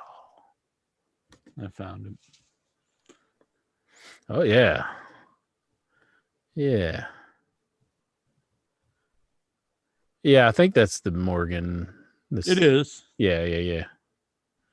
Yeah, they look really good. There's several of them. Yeah, it's 15. Okay, cool. I'd say that's definitely in close to mint condition there, I would say. If not, uncirculated. So, cool. Is your dick hard for Daga possibly coming to AEW? Who's that? That's Tessa Blanchard's boyfriend. Oh, well, he said Tessa's probably coming, which I am excited for. I like. Tessa. I'd like to see her. Yeah. I don't know the dude. Is he good? Daga, he's good. I don't know if. I don't know if they'll really use him, but we'll see. So. Jason Mitten, Falul, Dobbs, Dean Maya, Tyler Stevens, and I run this week up to 100 questions. Will Incher quit the show? Is that what they're trying to get done? I guess. I do gotta pee, but you want to go pee and we'll get back to them? How many more we got? We got a bunch still. I don't know. Hit me with a few more. I think I can hold out. Hit me with your best shot. Hit me with your best shot. Fire away. Pee it away. Will the Japanese invasion of AEW work better than it did for WCW? Well, I think their audience, it's going to work better for their audience. Yeah, they're already into that stuff. So why is that's where Kenny came from, and Young Bucks was big there too. So Dobbs, Dean Maya, why is it that when your bus is late and you're waiting, and then 3 come along at the same time, what the fuck is up with that? Isn't it ironic? It's like rain on your wedding day. Mm-hmm. Would introduce some snorting with Randy Orton. No. What are you talking about? Drugs? I guess. Is it because it's the snorting or because of Randy Orton? I think just because it rhymes. That's why you wouldn't do it? You're against rhyming? No. I don't do the drugs. No. Jason, can you snort other things? Can you just snort like candy and stuff? I snorted some Tang when I was in middle school. Was it good? Did you have a good I remember I was blowing out orange boogers the rest of the day. You should recreate that on the show. Snort some Tang. Yeah. Yeah. Jason Mitten. If WWE partners with MLW and AEW is partnered with Impact, who got the better deal, WWE or AEW? I mean, it all depends what you do. Mm-hmm. Tyler Stevens, who had the most sunny days? I'd say Brett. Well, probably Candido, but I don't know if they were necessarily sunny for him. Will Broad Martin says, "What up, fellows? What up? What up, boy? Ah! Thoughts, Tyler Stevens, thoughts on Perry Saturn? Big fan. I like Perry. Wish he Good would have dude. done more. Mm-hmm. Wish he would have ended up, in better shape right now. Kind of feel bad for him when he was at New England Fan Fest. Yeah, People came up to him. Yeah, he wasn't. I think he's kind of like at that level with Marty Jannetty right now. He's not getting much respect like his past fans got. Yeah, but I don't know if Jannetty really earns respect. Would Intrigue get sexually excited if he saw Juju shooting a gun? Oh, like those old school like bikini and machine gun videos and stuff. Would you just be like, woo? I'd be like, wow. I could see that. That'd be pretty awesome. Tyler, are we going to produce some of those? Like make that'd be some cool. Let's see if you think we can get Juju in on babes and machine gun videos. Babes and the guns. So far, we got Juju B and Ashley. Oh, I'm out now. What? I'm out. No, she's a good girl. Whatever. Living her dreams. Living her dreams. She gave up on it, which was a smart move. What? Tyler Stevens, can you tell us a deep hidden secret that you've not told us before? I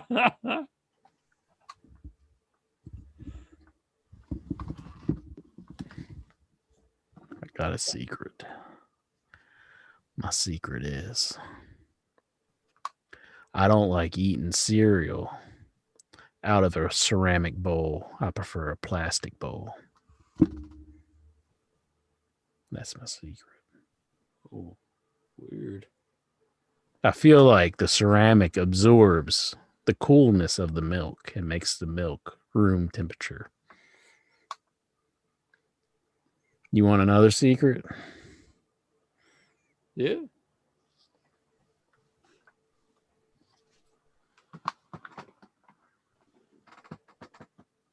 You didn't hear this from me. But I don't like putting plastic bowls in the microwave. I prefer they're going to melt? Ceramic bowls. I feel they release toxins into the food that you're eating. That's bad for you. It causes cancer. So you got to use a ceramic bowl for the microwave. And you have to have you have to keep multiple bowls of all different materials. You're like, oh, I can't eat this. It's in the mic. Do you ever put stuff in the microwave in ceramic and then pour it into plastic? No, I don't do that. But that is a secret about me. Then store it in metal or something. Mm-hmm. Well, do you put plastic bowls in the microwave? If they're microwave safe. You got a death wish, man. Tyler Stevens, what is the hardest thing you ever had to tell your parents?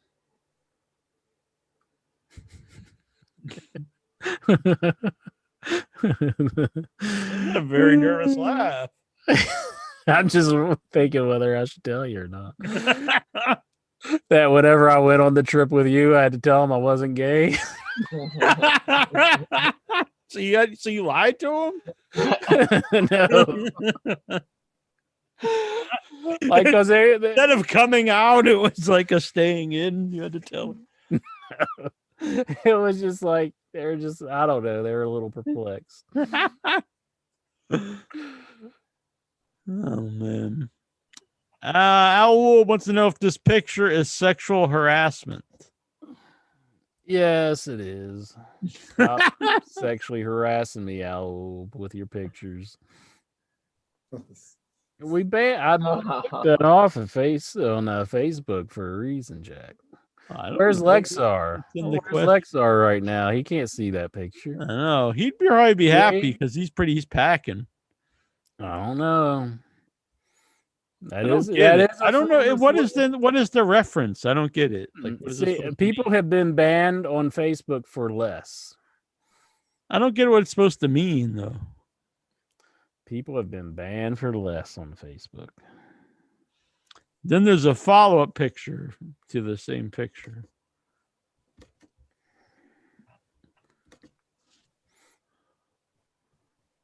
Mm-hmm. That reminds me of this picture, though. What was up with Vince and like that promo for the Roddy Piper? Oh my God! He's like talking about Piper being in hell and stuff. It's like, yeah, he says Roddy's not in hell, and then like he's going to save me a spot in heaven or something like that. Well, no, it starts off talking. He's talking to him like he's in hell, and he's like, "I'm just kidding. He's up and he's not in hell." Yeah, that was. I don't know. That was just. That's just a senile old man. I think so. It's insane. That's what it's called. Yeah, it's like if you said that to someone that was friends with Piper and like, personally, like, whatever, maybe it'd be funny. But just you got to know better than just to put this on like a show that everyone's watching, doesn't know the guy. You know what I mean? Yeah, it was very strange. That's for sure. Dobbs, how often do you change and wash your bed sheets? I think Intra had to after Dreaming of Barbie. Well, I did wash my bed sheets before that dream happened, so maybe I. In preparation. I only have one set of bed sheets. I only have one set, and if I wash them, I have to wash them and then put them right back on. So it's kind of a bad deal. Yeah, more I think I only have one too, honestly. Yeah, so like if you wash yours, you just got to wash it and then put it. Like you got to finish it that day before midnight. Right. Well, I don't have to. Whenever you go to bed. Yeah. Yeah. Agree. Tyler Stevens, what is your favorite wrestling show set up on pay-per-view? What is your favorite wrestling show set up or pay-per-view setup? I.e. the stage, like the SmackDown stage with the big fist. Oh. I used to like do what? The old Nitro set was cool. I always liked Halloween Havoc. I always liked the big pumpkin. Yeah. I liked a lot of those WCW ones when they had the Phantom thing on top. Yeah, when they'd put up like a theme. Yeah, I always liked that. Who was the first wrestler to break your heart? The first wrestler to break my heart? It's a weird one. I mean, I don't know. I mean, like that I was upset because they left somewhere? Or, whatever reason. I don't know. I mean, I've never been like heartbroken. I don't think. Yeah, I don't think I've ever been that into anybody. I guess maybe Benoit. Like it was pretty heartbreaking that he did what he did. That it was like, it was probably like the most depressed I got about like a wrestler doing something. So could that be considered heartbreaking? Yeah. I guess that's my answer because I don't get that emotionally invested into a lot of this, but that was very heartbreaking. Al Lube, if you were booking a pay-per-view in wrestling hell, who would main event the show? In wrestling hell? I don't know. Who you got any ideas? Wrestling hell. Saddam Hussein in a Punjabi prison match. Tyler Stevens, were you a big fan of Benoit before he murdered his family? I'm sorry to laugh at that. It was just a very strangely worded question. I actually wasn't, but I wasn't huge on him. I mean, I appreciated everything that he could do in the ring, but like as far as the talent, I always felt he's very limited on his promos. Yeah, I've been saying that before he did what he did. Mhm. But I mean, in the ring, he was always great, but it's like you got to have the whole package for me. You got to be like a Shawn Michaels where you can do a good promo, you can do good matches, you can do it all, you know. Mhm. That's what I really get invested in. Alwoob, who would you want to sit on the who would you want to sit on the other toilet across from you? Keep in mind this is a men's bathroom, so you can't say a girl. Here's a picture. I shared this picture. I thought it was very strange that this is an actual bathroom. Mm-hmm. So who would I want to be on the other side? Sure. We could do the show together. Mm-hmm. Then there'd be no reason to take breaks. No reason to go to the restroom. Just keep firing away with those questions, Jack. Would you feel weird doing the show, doing it on Zoom if we were sitting on toilets? No, that'd be perfectly normal. Yeah, Perfectly normal. Be cool. Perfectly normal. Tyler Stevens. What wrestler looked like they used the most baby oil?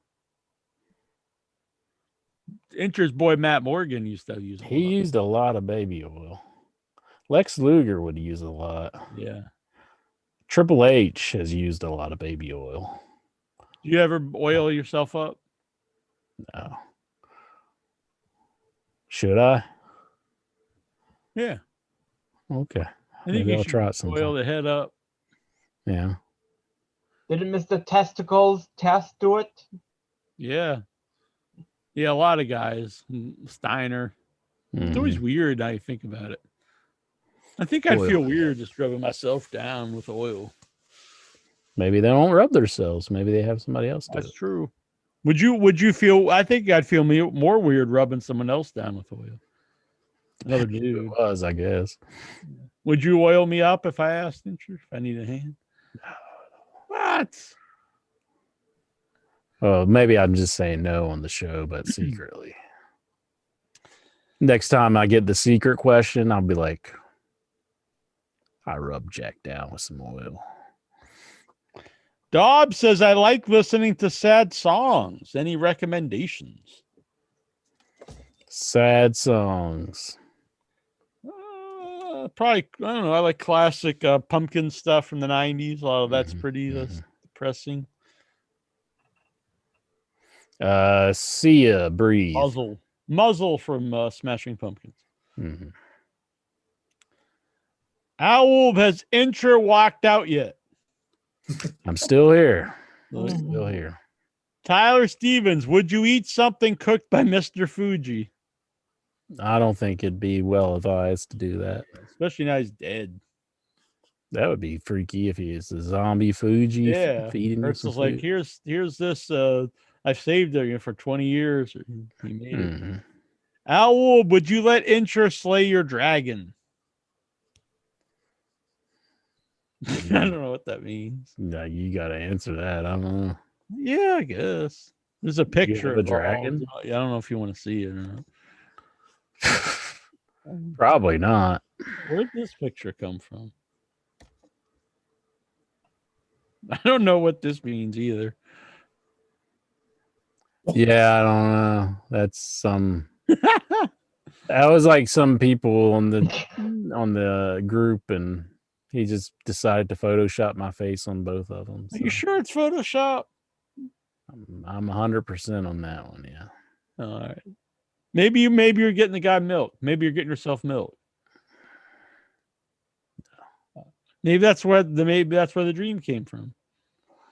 I'd probably look more like Conan the Barbarian. That's true. It's like, bam. Boom. You need to oil those arms up. Let's oil it up, baby. Let's oil it up. Dobbs Dean Maya. Do you think I would get over with the ladies in the West Virginia in the WV, or would they try to kill me? They might like you because you got an accent, maybe, but for the most part, they're just looking for somebody that can take care of them. I don't know if that's you, Dobbs. His complexion might not go over well in the WWE. Well, is he really white or something? Or No, the opposite, a little dark. Dark? Like what? Like Middle Eastern. Is he? Yeah. Oh. Yeah, I don't know. Owl, Super Nintendo, Sega, Genesis. When Intra was dead broke, did he ever dream of this? A Super Nintendo or a Sega Genesis? Yeah, When I was dead broke, I wish I had one. I guess. Yeah, back when I was a teenager, sure. Tyler, I never had like a Genesis until like I was like pretty much grown. So I was probably in my 20s when I got a Genesis. did you celebrate? You better believe it. Maybe like 18 or 19 when I got a Genesis. I've never had a Genesis. Never. Or would you want Am I one? missing out? There's a few good games on it. I played them, other people's, but I never owned. I just was always a Nintendo guy. I don't know. To me, the games were more fun for me. Nintendo is hard to beat, honestly. I mean, the quality of the games that they deliver. It's kind of hard to be a Genesis fan once you're so used to Nintendo. Yeah. They have other games to offer, but I will say some of the Sonic games are very good. There's other games I like on Genesis, but Nintendo is hard to beat, if you ask me. Steven Butler wants to know, where in the world is Carmen Sandiego? Where in the world is Carmen Sandiego? I have to pop in my Master System game and play some. Maybe we can figure it out. Al Ulb, has Intra ever shown his penis to a prostitute? Nope. Man, you just make her turn around, not look at it. No, I never had a prostitute. Al Ulb, if Jack said Intra one of his drawings, would Intra stick it to his fridge with a magnet? Maybe. What if I signed it? Yeah. Would you sell it on eBay? You know, your Neil Lee store thing is still on my refrigerator. Oh, really? That's Yeah. sweet. I think still have should make some new magnets, in your head magnets. Mm-hmm. The new 8-bit Slasher Man shirts have been selling really well. Where am I? Is Intra jealous that women can both queef and fart? I guess that's not really a talent that I would want. I mean, like if you could fart out of your penis, that would be just weird. Yeah, that'd be strange. You ever tell your why don't you ever talk to your parents about some of these conversations? I just would not want to approach a lot of this. There's just no. So what'd you talk about on the show tonight, honey? Nothing. It was just standard wrestling talk. Jason Mitten, if you have to step in the ring with one sweaty, fatty wrestler, who would it be? If I had to step in the ring with one sweaty, fatty wrestler, who would it be? Maybe Otis. That's a good one. Oh, yeah. Oh, yeah. I'll say Bastion Booger. Jason Mitten, have you ever stripped for someone? Have I ever stripped for someone? No. Not what I would call I wouldn't say like a strip tease for anybody. No. Owl, is it true that Incher likes to call Titus O'Neil tight ass O'Neil? No, I've never called him that. Does that mean like you thought he was cheap, or you just really thought he had like a fucking great ass? I don't know. I don't know where he's getting this from. Jason Mitten, if Vince Russo booked you to wrestle in a pole match, what would you want to be on the pole? Is Nintendo? Whoa, that's a good Nintendo. one. On a pole match. My Gizmo. Gizmo in a pole match. Mm-hmm. It's a good one. What would you want to be on the pole? Battle Axe. Battle Axe. A pizza oven. You want a pizza oven? Yeah. I just grab it and walk away with it. Need to make a pizza. Dobbs, have you ever recorded yourself doing the sex? No. No. You don't. Tyler Stevens, would Lexar use his mom's slipper as a foreign object? That would be good. Mm-hmm. Jason Mitten, if there was a dark side of the Headyverse TV show, who would have the special 2-hour episode? That's a good one. Dark side of the Headyverse TV show.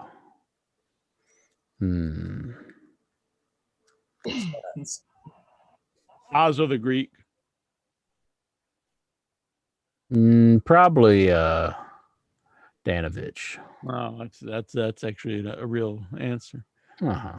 Tyler Stevens, does Jack walk the track so he could pee wherever he wants? That is a part of it, because when you're walking the tracks, no one's around, and you're also a lot of times in the secluded woods, so you can go off the tracks aside, go pee, bam, nobody knows. But in exciting news, Incher, last week, the public restrooms reopened here in my town. So now, not to worry about that, I could just go and use the restroom. Jason Mitten, how much money would you need to shoot fight Phil Brooks? Whatever he makes, I want equal pay. That would be sweet, but yeah, I don't think it would take a whole lot for me to do it. If I was given, I would want, whatever pay, but if they could give me training, like pay for the training and give me some time, like I don't think of myself as a tough guy, but I would do it. It'd be fun. Good exposure. Yeah, what the hell? Put in your head on my tights and stuff. Mm-hmm. Owl, how do you feel about Bruce Pritchard cross-dressing to get around WWE, not wanting him to appear on Dark Side of the Ring? Do what? Bruce Pritchard cross-dressed? And I'm not understanding. Yeah, I don't get it either. Owl, has Incher gone to bed yet? I'm still here. Tyler Steven, when is the next In Your Head All-Nighter? Right now. Seems to be happening. Owl, should Dolly Parton wrestle in the WWE as Dollywood Hogan? That'd be good. Yeah. Let's see. Dobbs wants to get our thoughts on this video. I can't even make it out, though.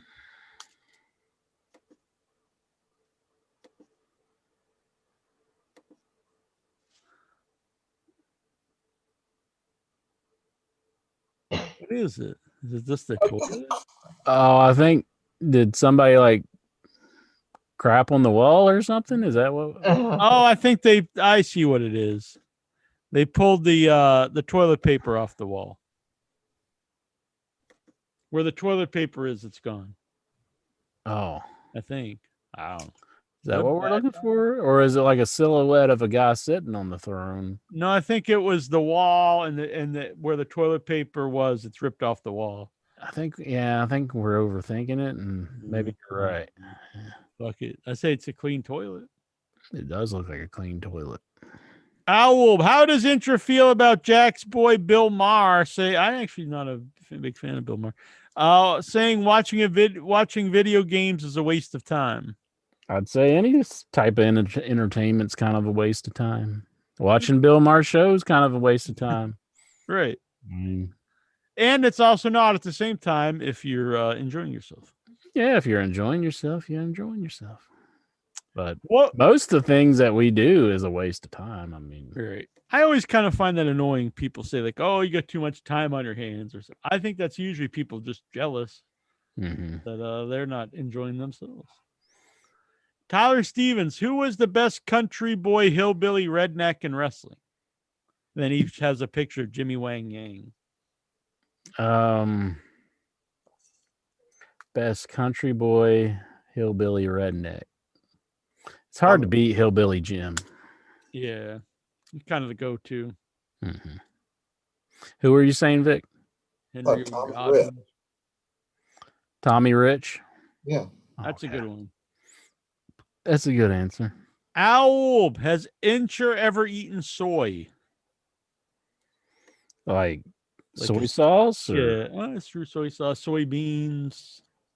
Yeah, I've had soy sauce for sure. I mean, soybeans. What's soybeans in? That's what, they make us. I guess that's what soy sauce comes from. I don't know. But I mean, that's what they use a lot, for a substitute of meat, soy sauce or milk and stuff. I don't know if I've had soy milk. But I used to have soy milk as a kid because I was allergic to milk. Oh, really? Born allergic to milk. Did you just grow out of it, or? No, I'm still allergic to milk fats.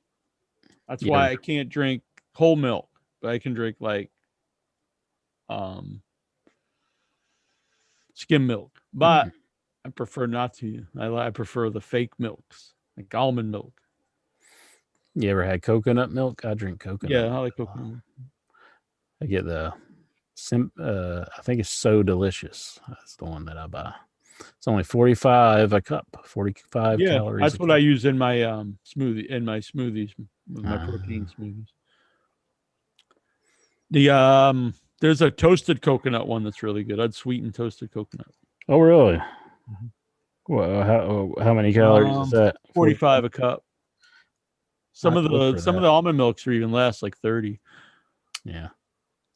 Tyler Stevens, who so you don't drink coffee, but I don't really put in coffee like a black, but if I do put it in tea, I prefer the almond milk because the coconut milk gives it a coconut flavor, which I like in other things, but not so much in the tea. Tyler Stevens, who had or has better facial expressions in wrestling than William Regal? That's a good point. William Regal does have great facial expressions. Vince McMahon had really good ones in his prime. Yeah, he has had some good ones. Paul Bear. That's a good one too. Dobbs Dean Maya. Do people in the South take their horse to the old town road and ride till they can't no more? Sometimes, yeah. You have to sometimes. Owl, will Jack draw the Prophet Muhammad live on air? You got to answer that. If you send in enough super chat money. Actually, I'm going to say no, don't do that. Just for your own safety. No.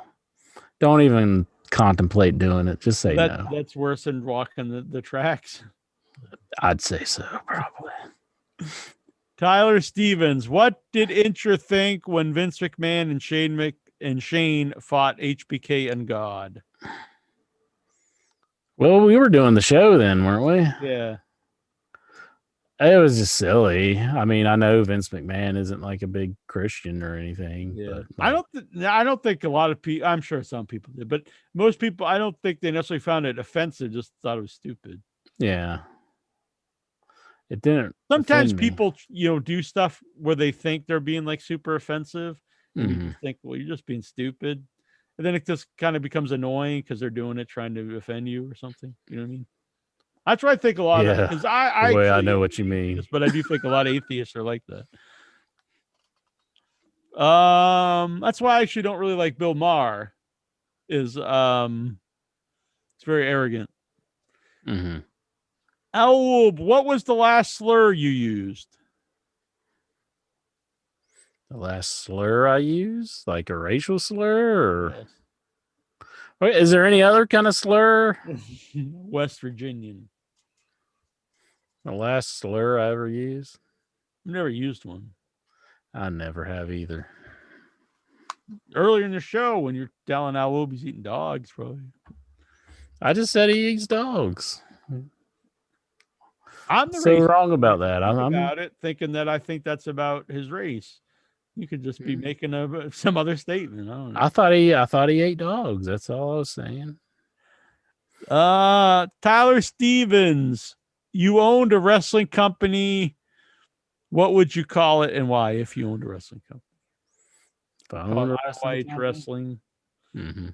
So we could promote IYH Wrestling while we promoted IYH. Mr. Fantastic.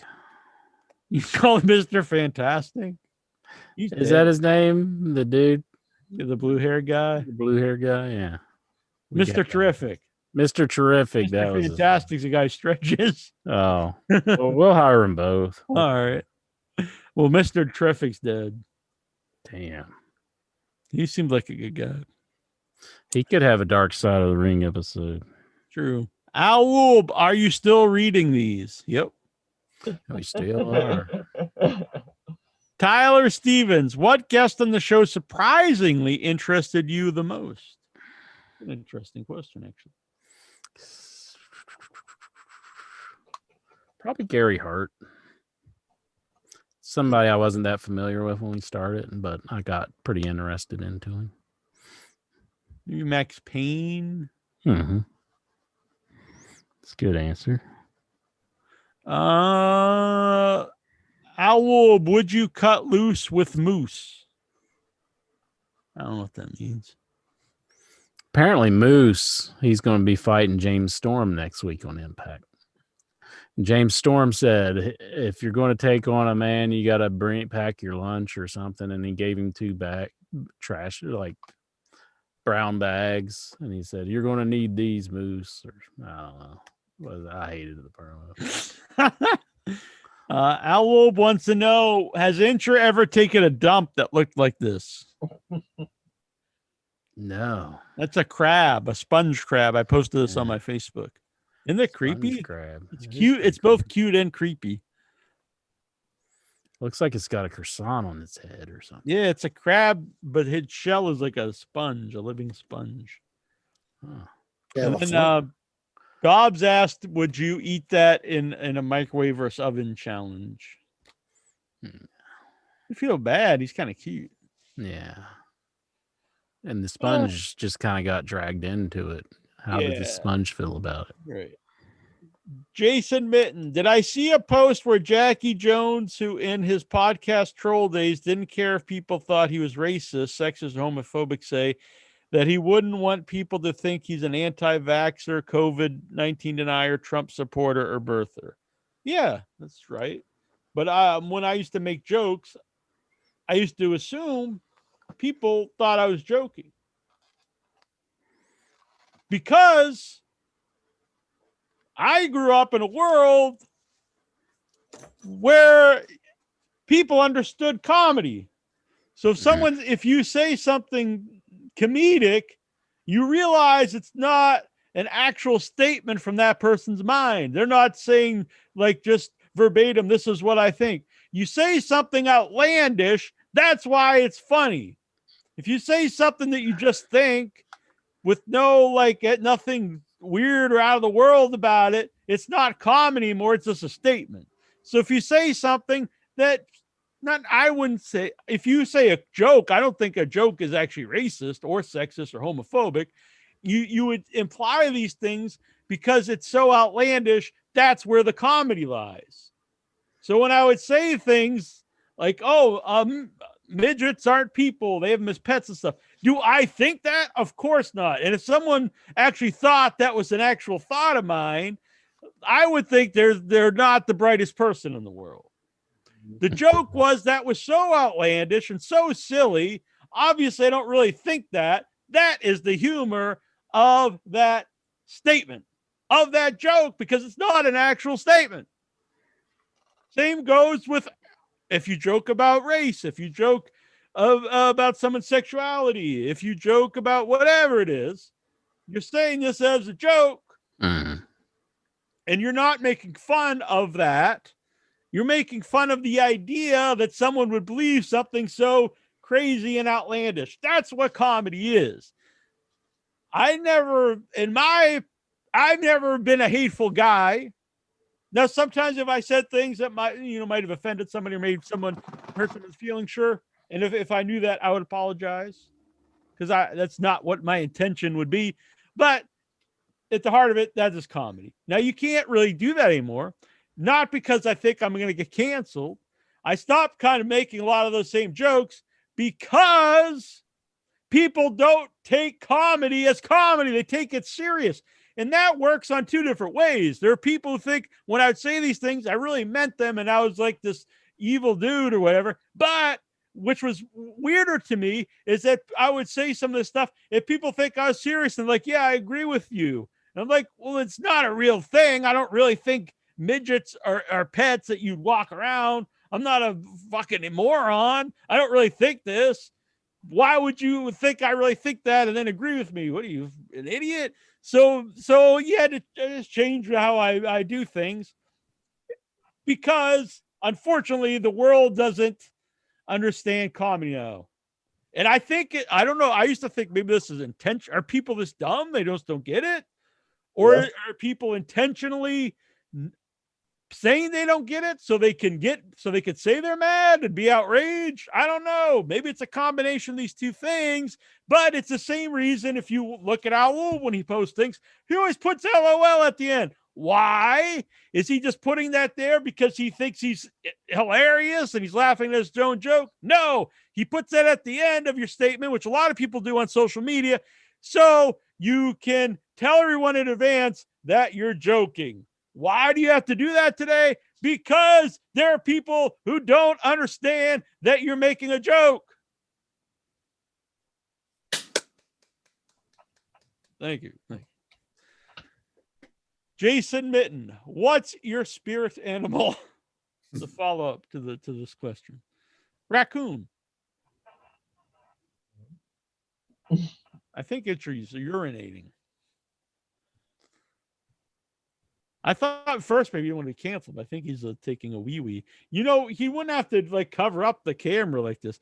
You could, like I did, you just click on, take off the video. It's a lot easier. Anyone else have a spirit animal? No. Owl, are you surprised that Russo never came up with a character called the American Wet Dream Busty Loads? So that works. That works. What's your dream NXT versus MLW match? Now, I'm sure you can have a lot of great matches with MLW and NXT talent. I've never watched MLW, so I have no idea what those matches would be. And I don't really watch current NXT, so I wouldn't know. But I'm sure there's a lot out there. Is MLW working with NXT? Because there's been a few questions about this. I don't know. Not that I've heard. What is your dream AEW versus Impact match? That's an interesting one. The Flying Elvises versus Bear Country, maybe. Does Intra regret subbing to Sunny's OnlyFans? I wish Sunny well. I know she's. I wish Sunny well.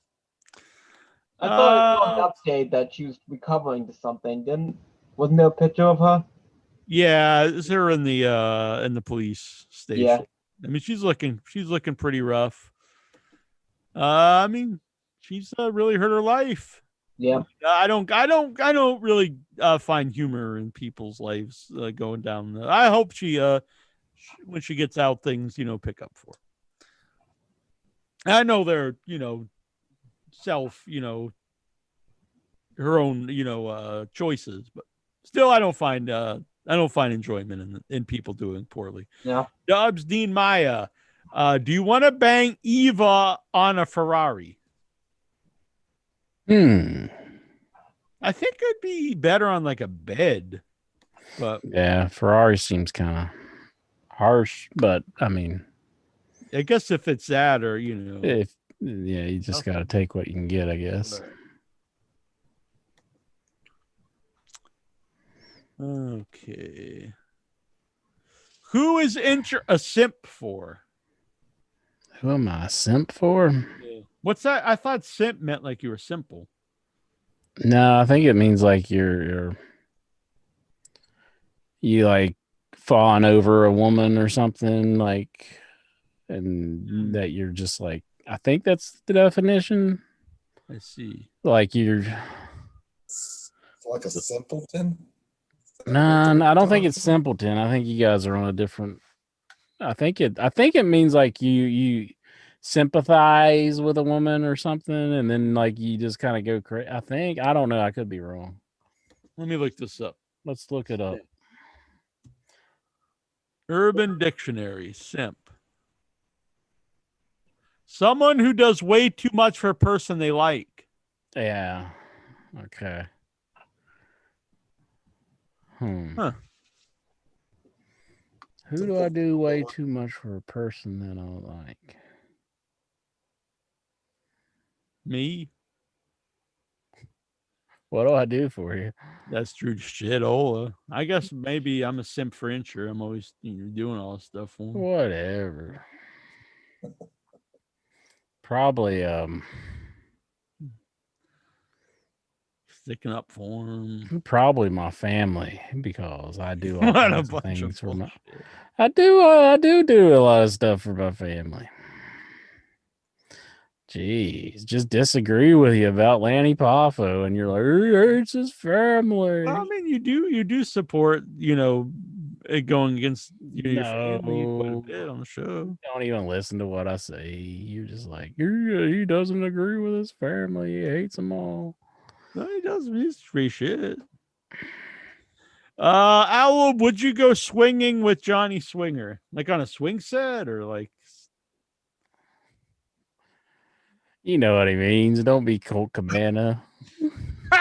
You be working like at the McDonald's?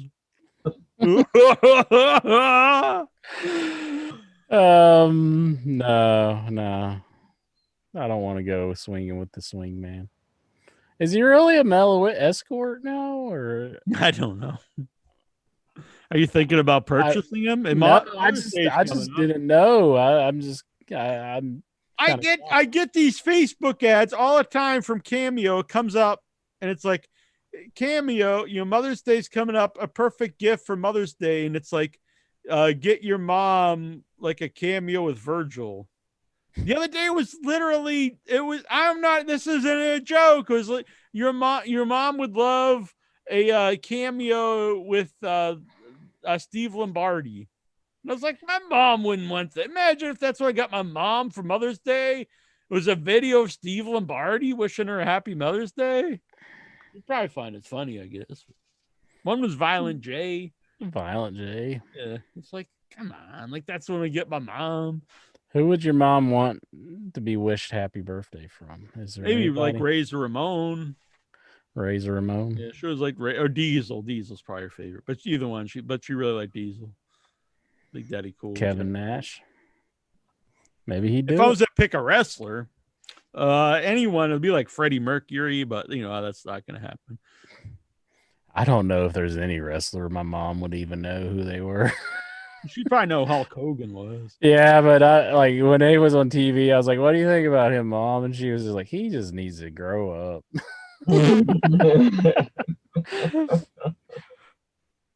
So I don't know. Brother Love, she's religious.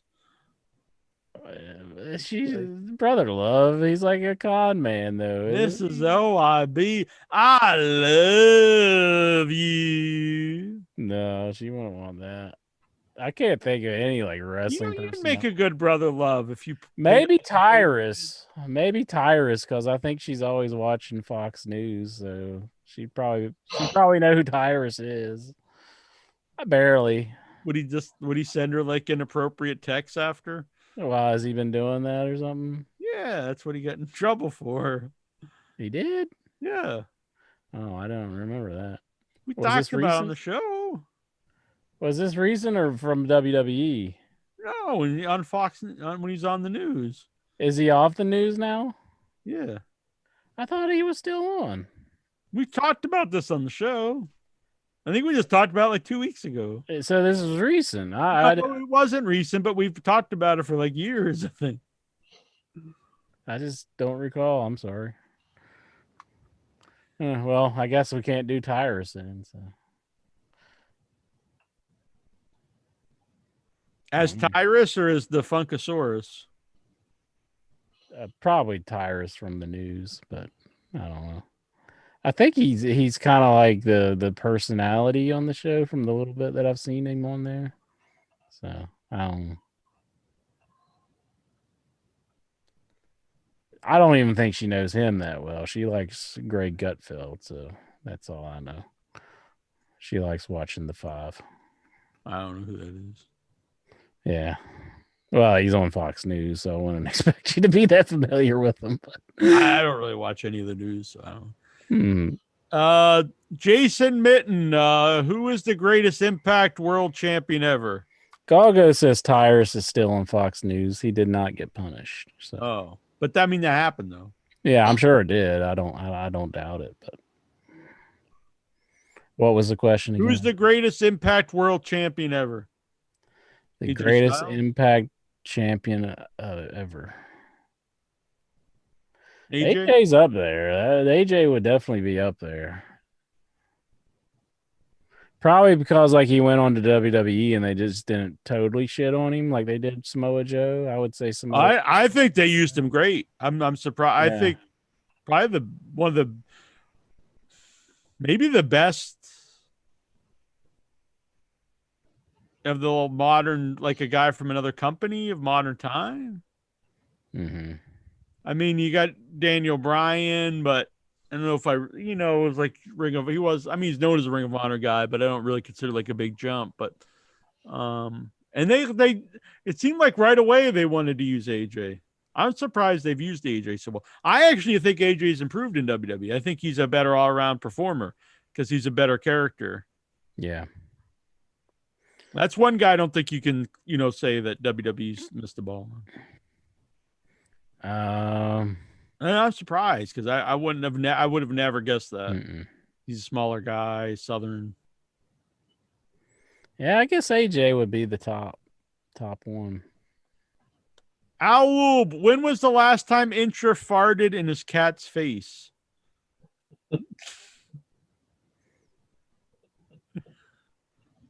How did he come up with this? I can't remember. I don't know if I've ever farted in my cat's face. Yeah, I mean, like I know my cat's been on top of me and I've been petting her, and like I might have to rip one out or something. But like maybe in your sleep, and the cat's just there and you didn't notice it. Or something. Yeah, I wouldn't have known that then. Yeah, that's what I'm saying. You never just go up as a joke, like playing a rib on the cat. What's the cat gonna know? I've had the cat fart on me before, and like you never hear it, but you smell it. You're like, it's pretty rotten. Yeah, it's real rotten. So, Owl, when QAnon followers say the COVID vaccine is fake, do you think doctors tell them to come into their office and they will show them how fake it is? No, but no. Jonathan Jackson, Luke Gallows or Festus? Fucking throw them both out. Gallows. I guess honestly, I think I like Festus better. Luke Gallows. I fucking hate Luke Gallows. When we were in Atlanta, he did look over at us like he knew who we were or something. Oh yeah, when he was when he was there as fake Kane. Yeah. That was weird. He was like doing autograph or photo ops as fake Kane. Yeah, it was strange. Jason Mitten. Darby Allin was on a natural rise with a loner appeal like Austin and Sting. Now Darby seems like fodder to get Sting on the show. I don't agree with that. He main events the show mostly week. He definitely no longer has that loner appeal because Sting's become a regular instead of occasional attachment. I'm not saying Sting wasn't good at first, but it's time for him to go, in my opinion. Not really a question, but I actually don't agree because I think Darby's one of the highlights of the show, and he's the main event most weeks. Some of the highlights the last few weeks, I think, has been Darby Allin. Jason Mitten, how does Dobbs feel about Intra threatening to kill him? Well, he's not here, so I don't know. I threatened to kill Dobbs. Yeah. I forgot already. It was on this show. Yeah, I know. On the show. I forgot. He asked this question on this show while we were live. I just assumed, Jack, that people knew I was joking. See what I'm saying? You got to say LOL after everything. Especially with Jason. See, he's a weird dude. He thinks everything's real. That's why he liked the show. He used to think like when I was saying all this stuff was reality. He thinks we're reptilians now. So. Yeah. Now that he finds out it's all a joke, he's like, "Fuck this." Just never show our true self to him, Jack. Jason Mitten, how many people on screen right now have fallen asleep while the show was on air?